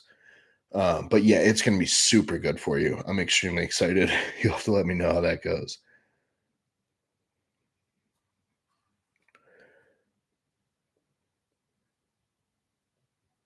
Oh, this is interesting for Mel. This is a question about music. Do you think blues influences modern music like it used to, like in the 60s and 2000s? Yeah, I think the root of all music is folk. Um even what music is now. All music originated from folk music. Um so I think that's the granddaddy of all music that exists. Just my opinion. But I think that's where all music um, originated from was folk. Um, do I? Yeah, I still hear blues um, riffs and uh, vibes in modern day music. Um, yeah, I think you got to remember because and maybe it's not direct, but it's transitive. So if someone nowadays, if they're influenced by, I don't know, the Red Hot Chili Peppers. At one point, the Red Hot Chili Peppers were influenced by blues, right? So yeah, through the transitive, like blues is always going to be a good background. Um, the Thomas Turner, what up, dude? Thanks for being here. Any recommendations for joint support supplements or nutrition? Um, yeah, yeah. There's a lot. I could go into so much about this, but I don't want to go too into the weeds. Any recommendations for joint support supplements or nutrition? Yeah. Um, okay, I'm going to do it anyways. First, you're going to want to address your training and make sure that you're not causing unnecessary joint inflammation and things like that. So that is one thing you're going to be mindful of. The other one is getting your blood work checked. Assuming you're not a natural, you want to see where estrogen is because that's going to impact joints greatly. Nutrition, keeping inflammatory type foods to a minimum. I know a lot of guys and girls are obsessed with peanut butter. like I didn't think that was still a fucking thing, but it is apparently. Peanut butter can be very inflammatory as one example. Processed sugars, like basically just eating junk, eating like a kid. No offense to any kids out there, but um, just like good proper nutrition in general is going to be the route to take. Um, Supplements, obviously I left this for last, but um like fish oil would be your first good starting point because I don't know what you use now. um Boswellia would be good for inflammation. um I think good old BPC 157 can be helpful. um KPV, as far as like peptides and research compounds go, um you can get those at omegaamino.net, code Tommy, if you're looking for a place to get those. um Man, I would I would really look into the training first, your current diet first. And then like I said, it may be worth um checking out your blood work just to make sure. Let me see here.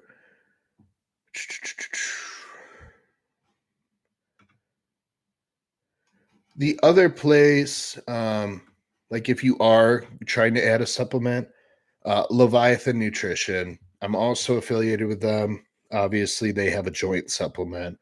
Um, Same discount code, code Tommy, if you're looking for shit like that. If not, I'm not offended. I'm not offended. But yeah, that one's gonna have the Boswellia in there. And it's gonna have some collagen stuff in there.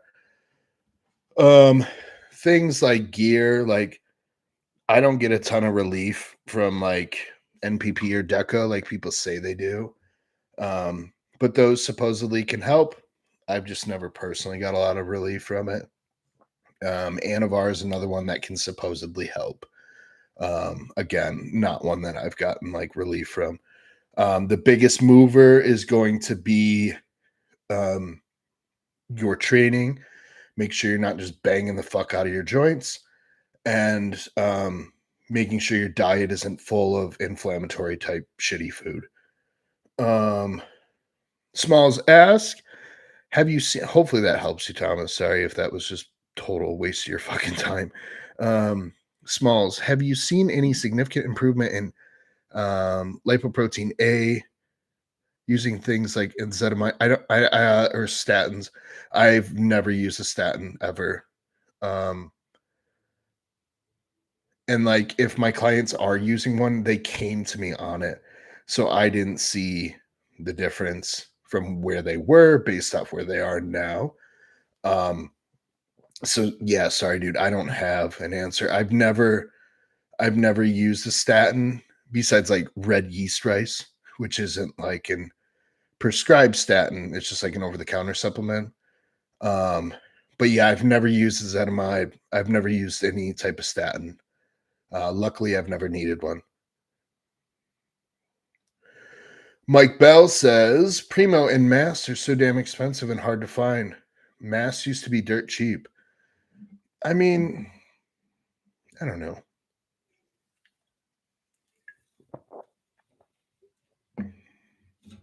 I agree that the price has gone up, and I think they can be hard to find for sure. I don't think you have to run either one of those. I don't know. I'm indifferent about it. I'm indifferent about it. I think everything's expensive.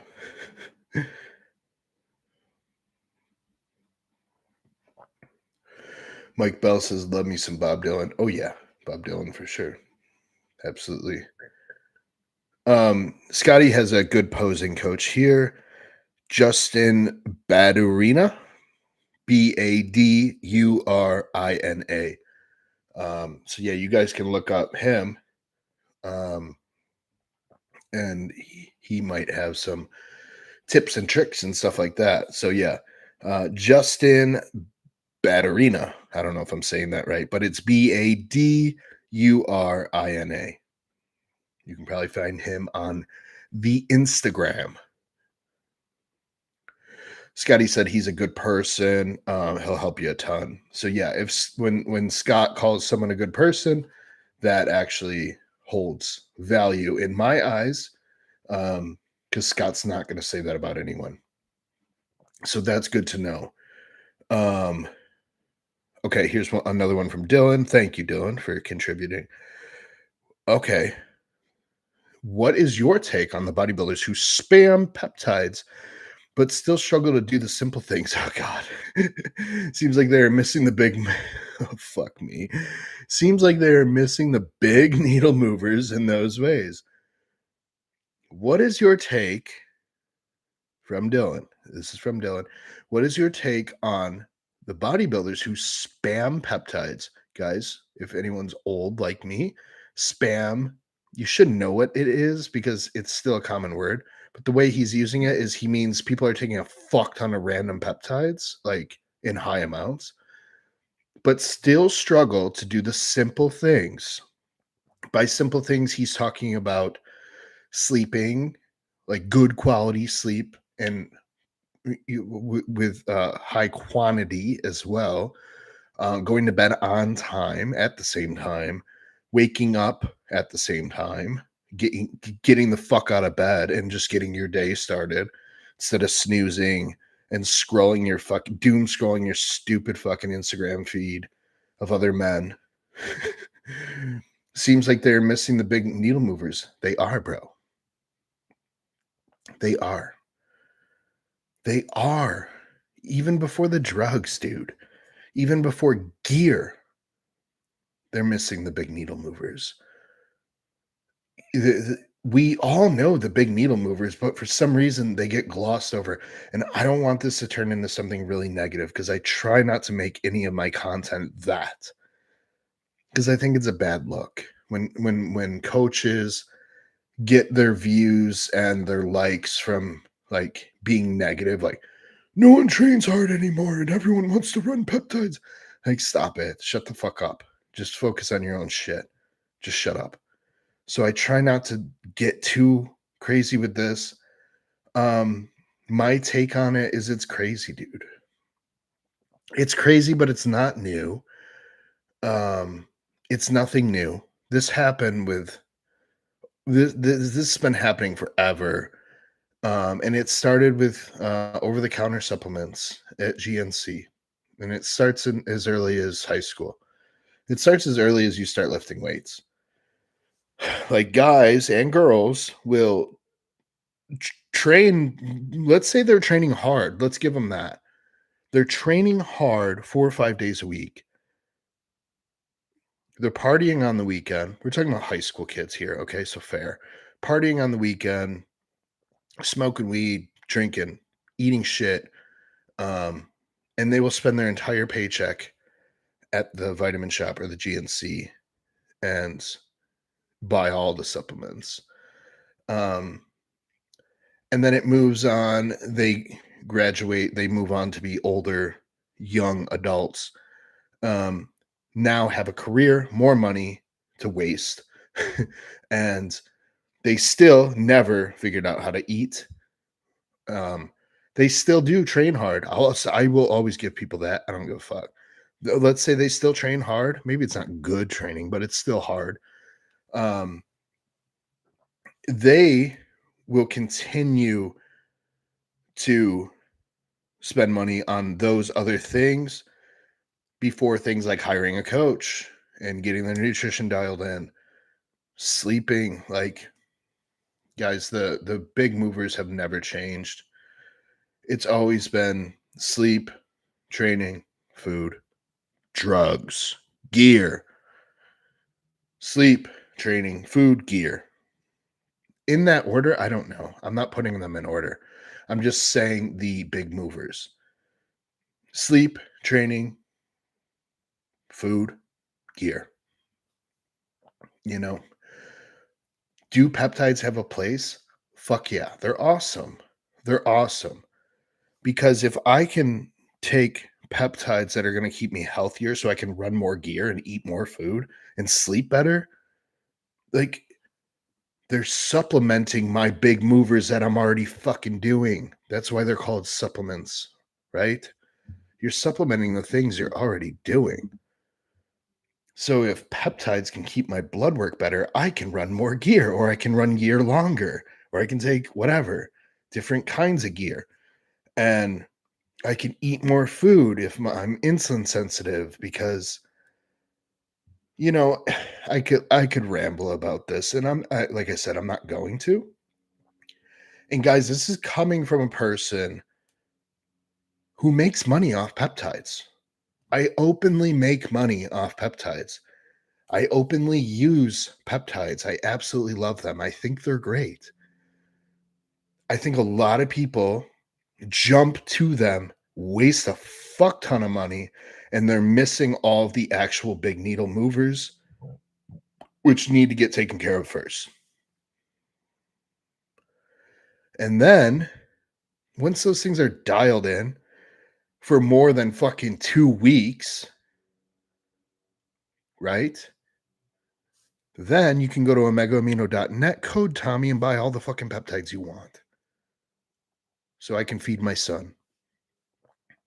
But until you fucking know how to eat, you know how to train, and you know how to follow a schedule like a fucking adult, like go to bed instead of doom scrolling your stupid fucking cell phones, get the fuck to bed, wake up, get your shit done, kill the fucking day, eat all of your meals. The email that went out today, the topic was why what is stopping people from being adherent? the big things, right? One of them is just not being prepared. And that's so easy to do. It's so easy to be prepared. It's easier not to be prepared. That's why people don't do it, because people will always follow the path of the least resistance. It's literally human nature. So even though something's easy, if the alternative option is easier, they will go with easier every fucking time. Every fucking time. It is a trained skill to do the harder thing. Even if the harder thing is easy still, it's still harder than the easier thing. Hopefully that makes sense. And hopefully that resonates and changes your life. Hopefully it's revolutionary. So yeah, Dylan, that's my take on that. Like I said, this is from a guy who makes money off peptides. And I truly believe in them and I use them myself. But guys, all my other shit's dialed the fuck in. And it has been for a long time. A long time. And I still look like shit. And I still look like shit. So fuck all you guys. Colton Krieg in the house, alive and well. Hey, I take offense to that kid comment. It's not you, Colton. It's not you. Thomas Turner did find some help in my rambling stupid shit about his joints. So I am glad, Thomas. I am glad to hear that. Um, let's see. Yeah, David chimes in that so many people want the magic fix but can't be bothered to do the work. Yeah, for sure. People who want a ton of drugs but can't even eat food. Yeah, crazy, guys, man. As a coach, as some of your coach, some of your guys's coach, how the fuck would I say that? Something like that. Since I coach some of you, right? I get a lot of people that think I'm like holding something back from them because I didn't add this yet, or I didn't increase this, or why aren't we using insulin? It's like, well, I just don't see the need for that right now. And if I did, it would go in, I promise, as long as you're comfortable with it, of course. But guys, it's you guys, some of you guys, pay me to make you fucking awesome. Tell me how stupid I would be to not use every tool in my power to make you fucking awesome. So if I thought you needed 6 grams of testosterone, you would be on 6 grams of testosterone. In the chat, please raise your hand. How many people are taking 6 grams of testosterone? Yeah, fucking none of you guys. But if I thought it was the next move, you would be on it. You would be on it. If I thought 19 million IUs of growth hormone was the next move for you, guys, it would be written in your fucking plan. I don't hold back on anyone. I don't hold back on anyone. Hey, coach, I'm looking to push the gear doses up. Cool. We don't need to. And if I saw a need for it, I promise it would be in there. It would be in there. Why? Because your progress is just as important to me as my progress is for myself. And not only that, if you look fucking awesome, you're a walking billboard for me. I don't mean to be a dick, but you guys are all walking billboards for me. That should be obvious. That should be obvious. If you own a car wash and someone's car leaves your car wash and it's clean as all fuck, people are like, damn, where'd you get that car wash? And you're like, over here. Guys, I don't hold anything back. And so when guys send me a list of peptides they want to run, again, peptides that I make money off, a lot of the times I'll be like, we don't need all this shit. Let's lean into these few peptides and let's run these, right? Code Tommy, of course. Um, anyways, that's that. That's that. Good shit, Dylan. Thank you. Mike Bell, Tommy, and David, do you know who will be at the booth Saturday for the Arnold? Yeah. Let's see if David answered. Yeah, he did. David, me. Wait, I'm reading David's, but me is actually me.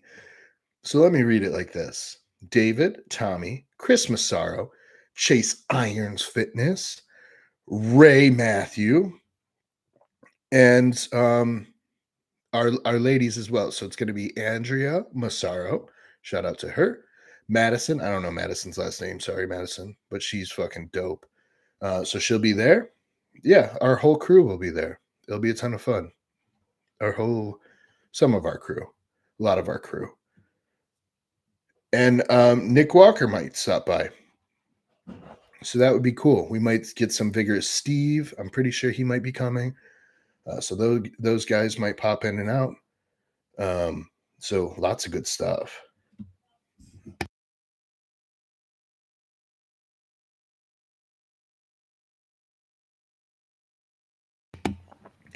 Mike Bell will be there.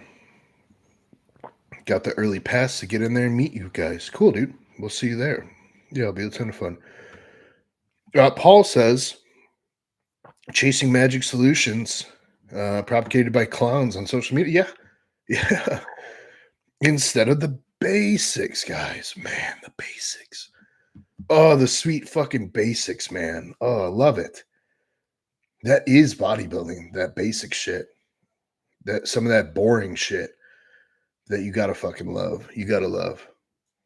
Because it's not sexy. You don't get to draw it into a fucking needle and stick it in your ass. You have to actually do some hard shit. And you got to eat some food that doesn't always taste good. It kind of sucks. Especially when you've been eating it for 15 fucking years. Then it really sucks. But you just got to love the process. Otherwise, you're fucked. Otherwise, go find something else to do. Guys,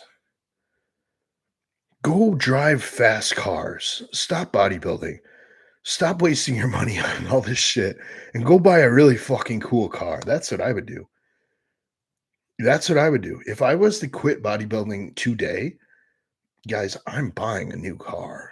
It's going to be in my fucking driveway today if I were to quit bodybuilding. Promise. I promise. I might buy 2 cars. I don't give a fuck. That's how much money I waste on this stupid shit. Oh, fuck me. Oh, yeah. Tiffany Sam will be there. She is fucking awesome, too. Yeah, she's cool. Paul is off to the gym. Get after it, Paul. Thanks for being here, dude. Mel Mac. The only 6 grams I get is olive oil in some of my meals. Yeah, you probably get 6 grams of olive oil a day at most. Yeah, I had to chop down Foxer's peptide list. Half the shit I didn't even know what the fuck it was. I'm like, bro, I know quite a bit about peptides. I've never heard of this one. Mark said, I've learned to just listen, not stress or worry about things, and just let the coach steer the wheel. Man, I hope I can be that for you guys, you know, and I hope I can ease some of your anxiety. But yeah, once you just chill the fuck out, you'll start making the best progress. You'll start making the best progress when you just learn to fucking chill the fuck out. Chill out.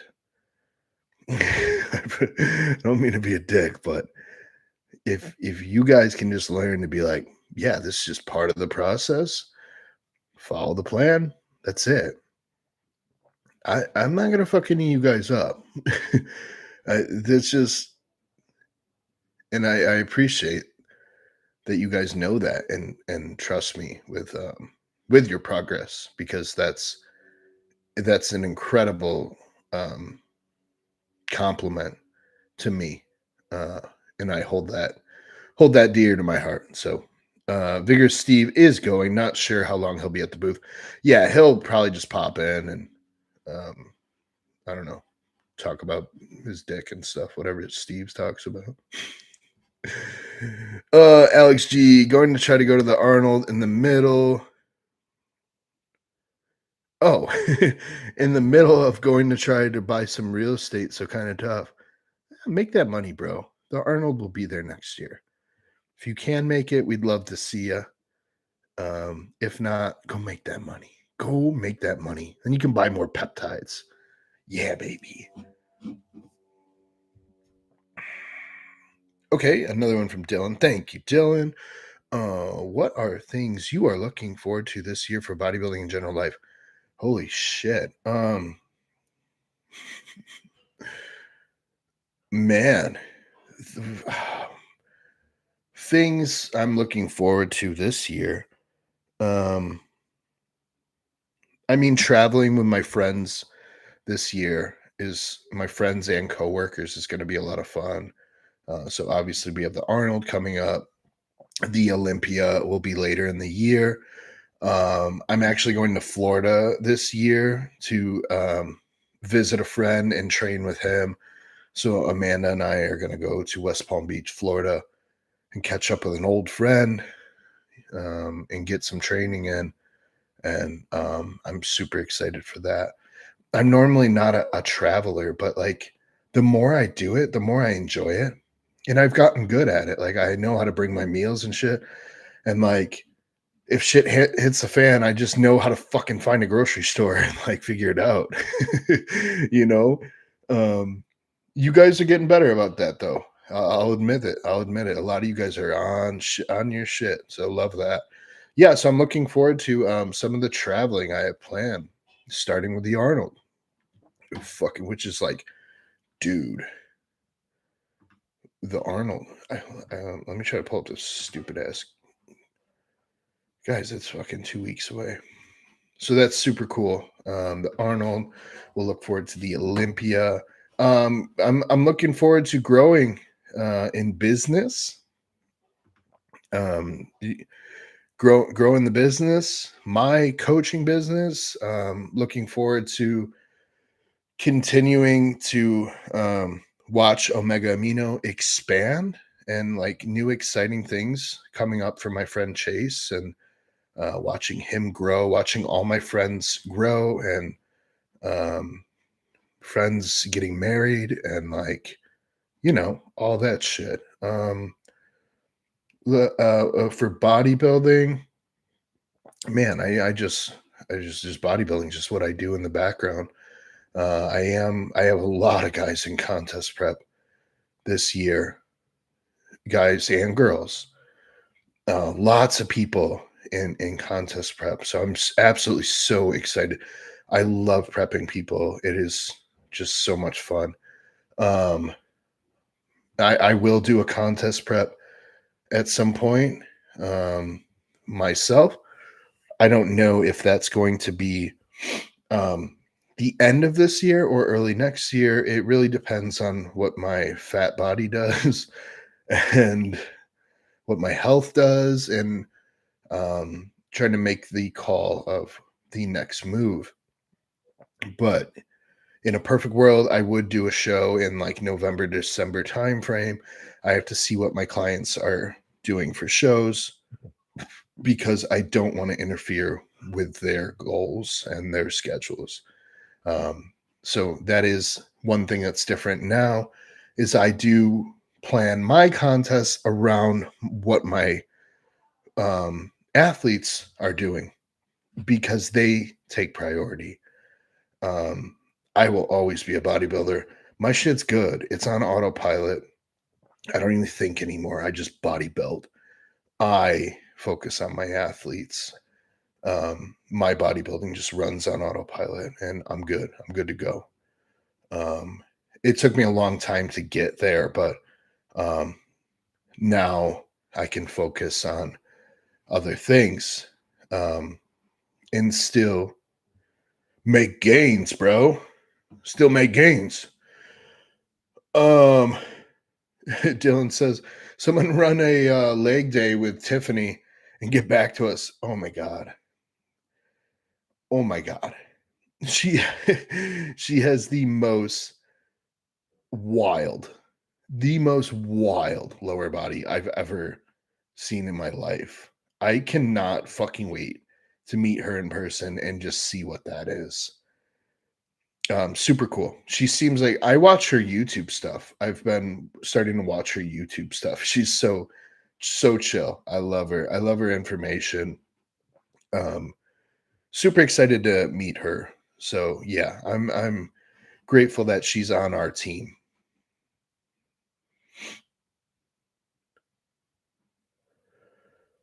Matthew says, I learned real quick in the beginning to stop thinking because I'm not good at it. Yeah. It's not it's not that you guys are not good at it. Like, guys, I'm a coach, right? I'm a lot of your coach. I'm gonna try this again. I coach a lot of you guys. I don't coach myself. I don't coach myself because I make better decisions when my emotions are out of it. I'm an emotional person, believe it or not. Hell, Dylan asked me what I was looking forward to this year, and I said, watching my friends get married. Like, um, but yeah, I don't make good decisions for myself. I never have. It's probably why I fucked up a lot of shit in my life when I was young. And um, but I make really good decisions for other people because I'm I'm taken out of it. I'm taken out of it. My emotions are taken out of it, and I can be objective and use data and use what I'm seeing. And I'm not as a, I'm. It's just not the same. It's not the same. That's the easiest way to say it. Guys, pick up some Omega Amino shirts at our booth. So when you guys do come and see us, Madison and David designed some really cool shirts. We are going to be selling those. So if you guys want some cool Mega Amino shirts, I mean, grab those. Tag us on Instagram of you wearing them in the gym, and we can repost those out. Spread the word about companies that are actually supplying good quality research compounds. So support us. Yeah, we'll post them online too. We prefer you get them at the Arnold. We're gonna sell them a little cheaper at the Arnold. They're gonna be more expensive online. So,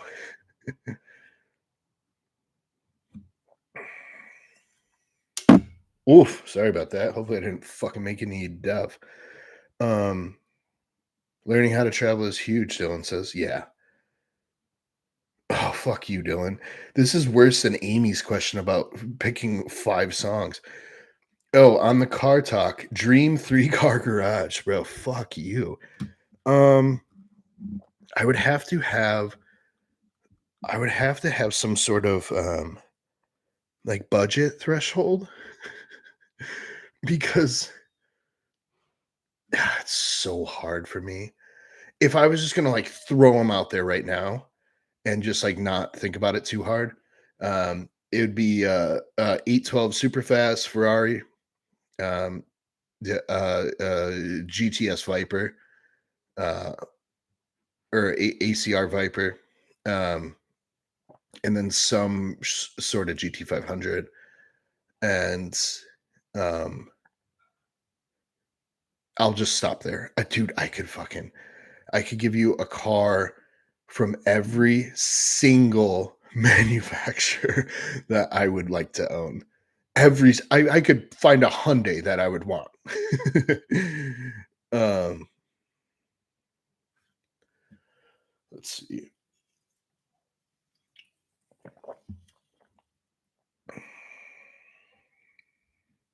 Mike Bell says, if I would have treated my off season like I am right now during prep, I could have been so much better.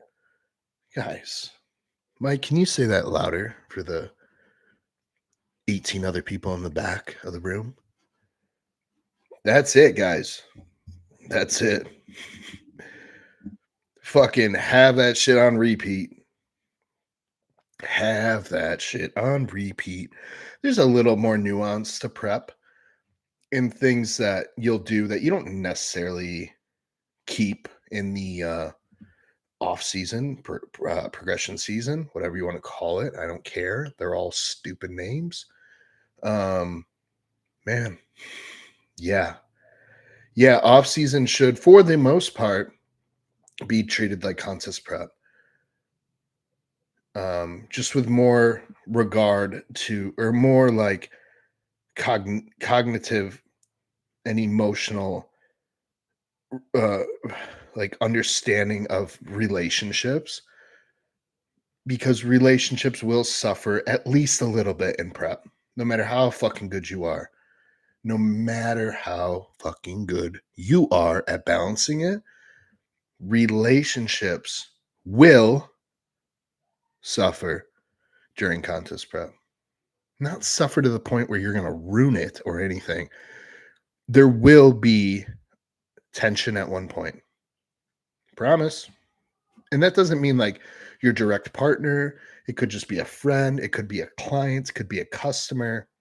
Whatever you do for work, it could be your boss.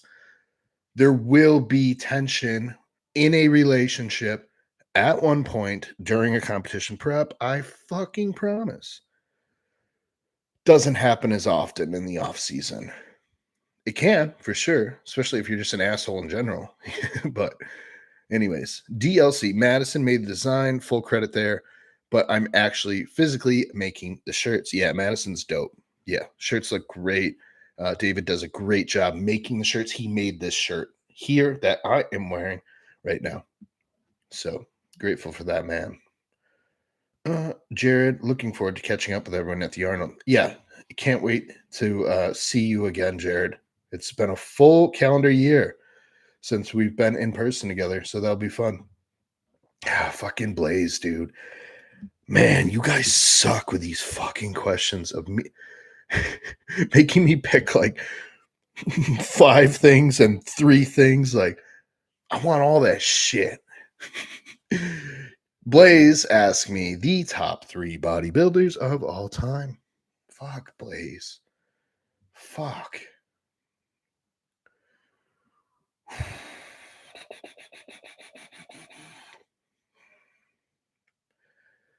Fuck. I I have to put Ronnie in there. That one's not hard for me. That one's not hard for me. I have to put Ronnie in there. I grew up on Ronnie Coleman. I grew up watching Ronnie's shit. Like there was just there was just so much influence from him on my era. Um, dude, I have a basement full of fucking magazines with Ronnie all over them. Like, um, yeah, love that shit. Ronnie's on there. Um, honestly, not because of how like well he did or anything like that, but Branch Warren is going to be one of my top 3.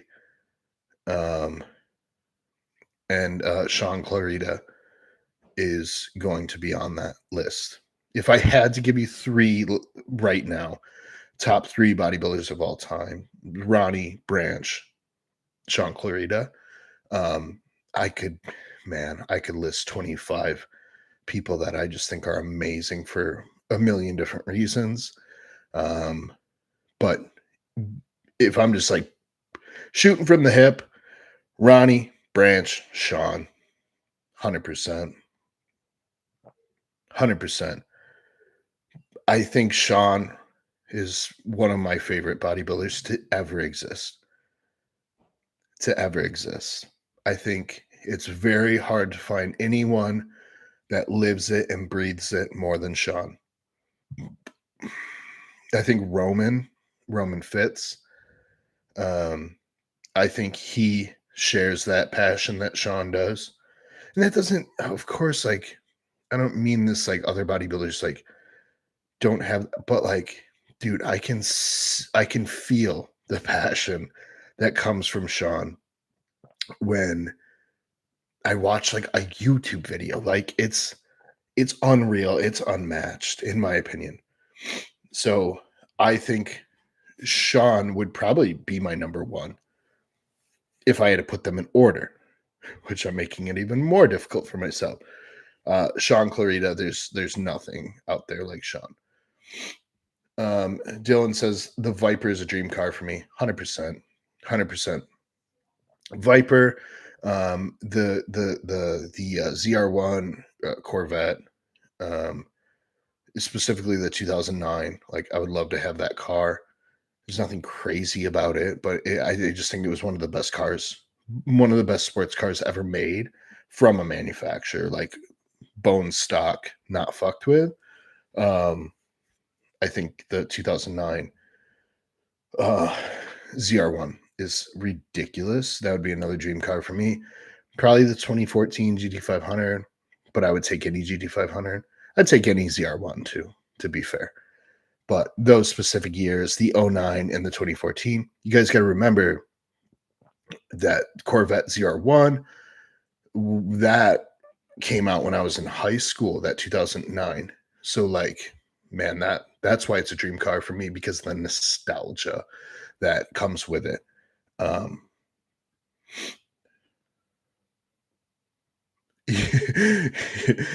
Dylan says I can't justify 10 years and still 150K. Well, look at the ZR1 that I was just talking about. It's hard to find one under 80K, you know? And those are from 2009. That's almost 20 years now. Fuck. But yeah, the Vipers are crazy expensive. They're super cool cars. So the Viper only does one thing good, and that's just be a fucking race car. That's what I love about it. It's like, nope, this is what I do. I am a race car. Stay the fuck away from me. Alex G says, I'm a simple man. I'll take a Ford Raptor. Yeah, I love the Raptor. I love the Raptor. But bro, we're talking about dream cars. You better dream bigger than a fucking Ford Raptor, dude. Yeah, you could have a Ford Raptor by the end of this year, my friend, if you play your game right. You know what I'm saying. Mark. This is Mark says grooming tips for prep. Should someone start shaving body early for the body to get used to it? Yeah. Yeah. At minimum 8 weeks out. But I would start earlier than that, personally.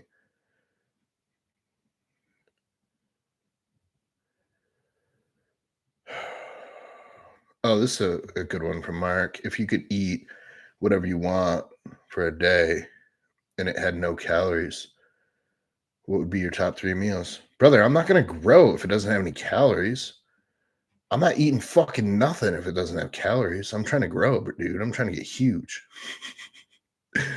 Some sort of breakfast food would be in there, like like a breakfast sandwich of some kind or a breakfast burrito of some kind, and then obviously like French toast or pancakes or etc. And then burger and fries, and then I would probably be good just off those 2 things.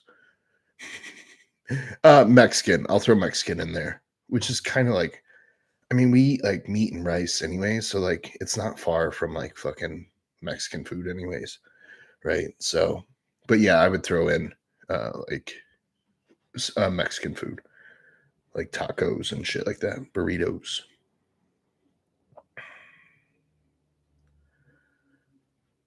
Alex G says Ronnie being a cop and bodybuilding at his level is mad respectful. You got to remember that having a day job actually makes bodybuilding easier, as much as people think it doesn't. Because now everyone's like an online coach, so they can just sit at home and like whatever, eat their meals when they need to. But like having a day job gives you structure. So when I harp on you guys about going to bed at the same time, waking up at the same time, a day job forces you to do that. So like having a normal job, as much as I totally agree, it's mad respectful that Ronnie was a police officer. It made him a better bodybuilder because he had structure in his day. There wasn't a choice. There wasn't a choice. He had to wake up at this time. He had to be to work at this time. He probably ate the meals at the same exact time because you have a set breaks and things. As a police officer, you can run into calls and whatever. People fucking doing dumb shit that can delay meals and stuff, I'm sure. But you get my point.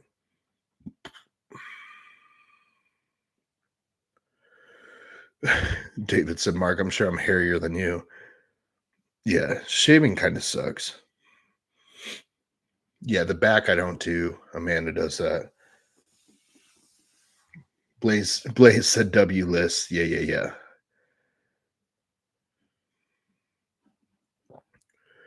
I mean, Mark, yeah, you gotta shave every fucking square inch if you're gonna get tanned. You'll fuck up your tan if you don't shave everything. Whatever. Even if it's peach fuzz, you gotta shave the shit off. Mike said I would love to train with Sean, chat about how cool John Meadows was. Yeah. Andrew Barry knows him well.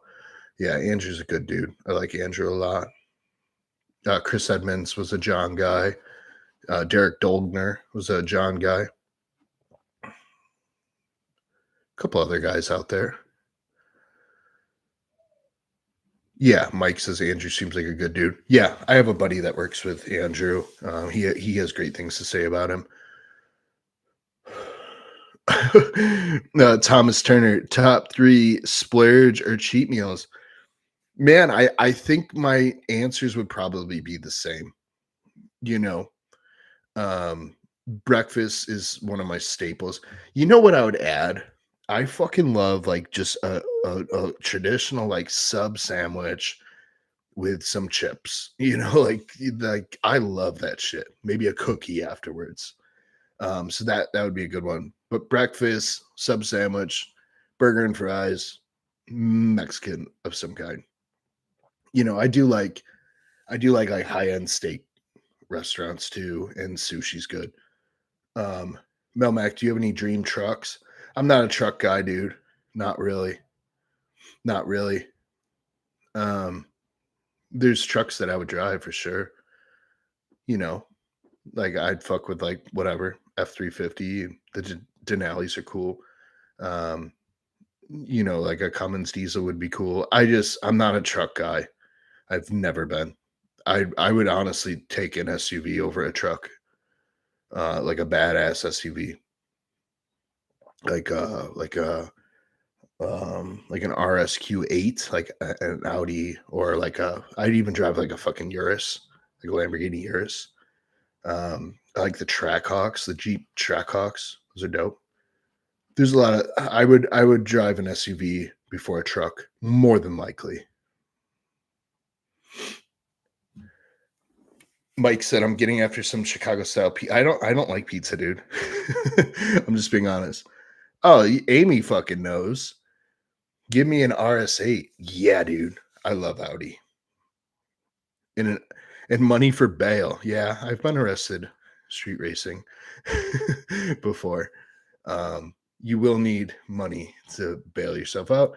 And then everything that comes after that with like missing work and fucking paying your actual ticket and all that shit. Yeah. Yeah. It gets you in a lot of trouble real quick. Oh, Blaze has a good one. Prime Phil Heath versus Prime Ronnie. Who wins? Ronnie wins every time, but I am a fan of Phil's physique, not him, but his physique. Ronnie wins every time. Yeah, these guys agree. Ronnie, I hear. Yep. Oh, I like this question from Mad Adventures. Thank you for being here. How much does the number of meals in a day affect the metabolism? Um, I think it does, but sometimes you don't have an option. You know what I mean? In a perfect world, in a perfect world, I do like people at minimum to have 5 meals a day. How much does it affect the metabolism? By the end of the day, if the calories are in, they're in. If they're not in, they're not in. If you got your training done, then the deficit is still created. Um, I just like, and it's not necessarily about the metabolism for me. I want the blood to have a stable level of amino acids in it at all times from that frequent consumption of protein, because we don't get to choose when the body decides to start recovering. So we need to have a continuous supply of amino acids in the bloodstream at all times. Obviously, specifically from protein is what I'm talking about. Um, so at minimum, I would want people to eat protein every 2, 3 hours. 3 hours is totally acceptable. Um, as high as 4 would probably be fine too. That I wouldn't go much longer than that without eating protein. So at minimum, I would want someone eating at least an animal protein or a supplement protein of some kind. I would say every 3 hours, just so we know that the amino acids are saturated in the bloodstream and you have a constant flow ready to go and start repairing things. Totally my opinion. But how much does it affect the metabolism? I still think it's better to have more frequent meals, but I think you can get in great shape eating one meal a day. I really do. I think you can eat one meal a day and get in shape. Like I truthfully believe that.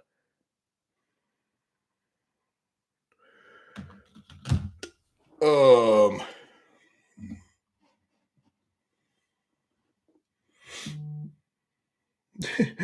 David says Pizza Hut pizza is the best. Whatever. I'd fuck with it. I don't give a shit.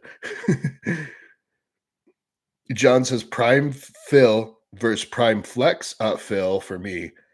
I would take Phil personally.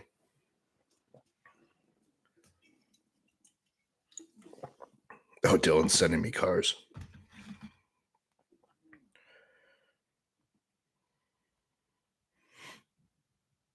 Oh yeah. Yeah, that I would fuck with that for sure. I would 100% fuck with that. I gotta pee one more time. Sorry, guys.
Damn, you weirdos stayed here.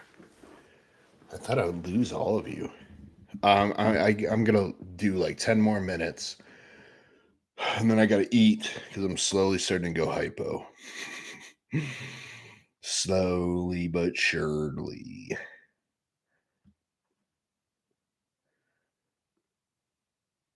Blaze says low key, maybe not. I forgot how good Flex was. I would still take Phil. I would still take Phil. And that's saying a lot because I don't even like him.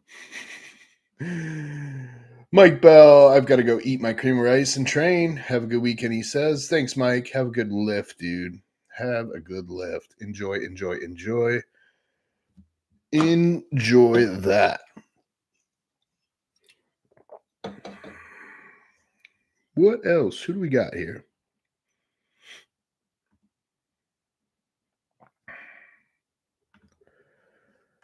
What questions do we have? Hmm.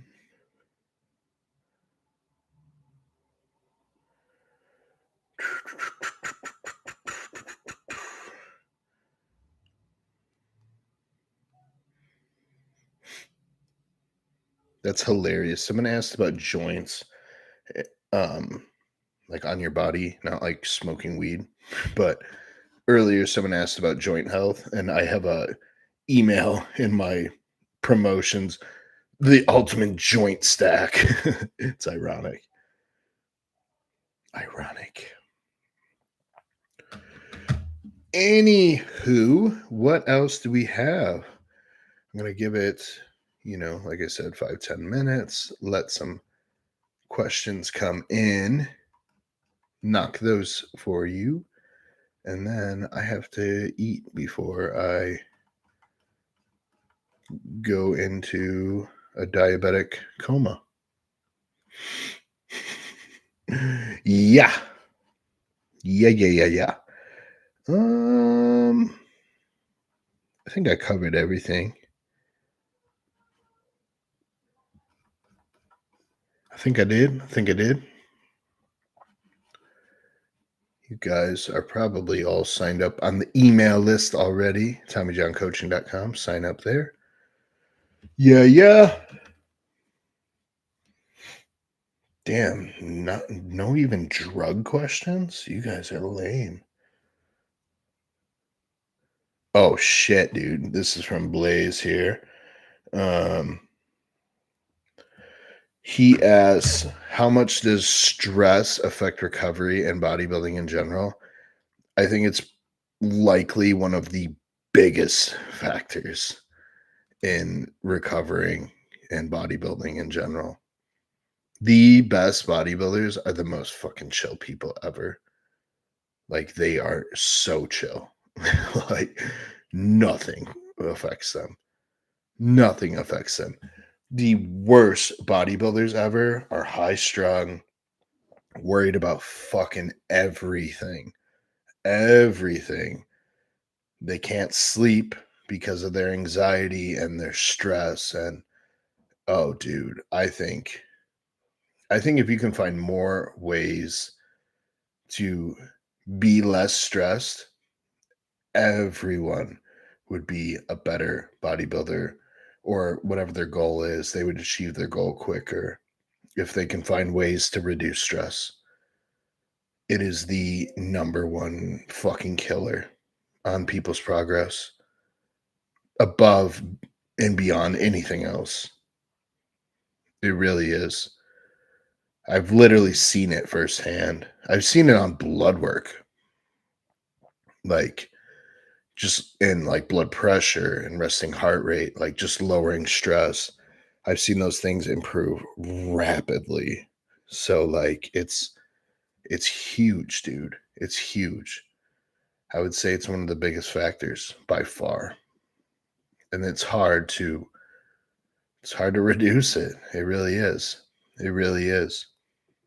But we just got to try our best. And I think it really, really changes a lot. It really does. So yeah, I think it's a huge factor. Absolutely. It's a good question, but yeah, completely under emphasize the importance of that. So sleep and stress are big movers in bodybuilding and recovery in general. So good question. Good question. Unless you guys have anything else, I am gonna close out. Turn off, tune out, and drop off. Yeah. Oh, happy Saturday to everyone. Hopefully, you get some training in, or at least some good food or family time, whatever it may be. But hope whatever it is, you enjoy it. And hopefully, oh, John has one. Let's see. He said, wait, please don't go. You better have a fucking question.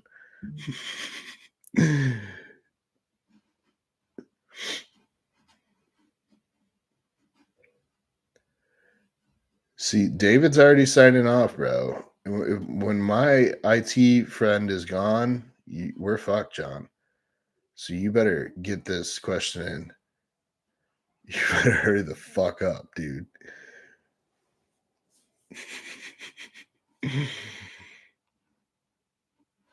Nothing? You dick. You dick. I hope you get the sickness that's going around. Oh, Wells. You have 10 seconds. All right. No question, he says. TommyJohnCoaching.com. Sign up for the email list. www.chaseironsforum.com. Get in the forum. Tommy John Coaching on Instagram. Tag me in your gym photos and whatever else. Your Omega Amino shirt. Or tag me in your Omega Amino order. Code Tommy. All the shit. All right. Love you guys. Thank you. Peace.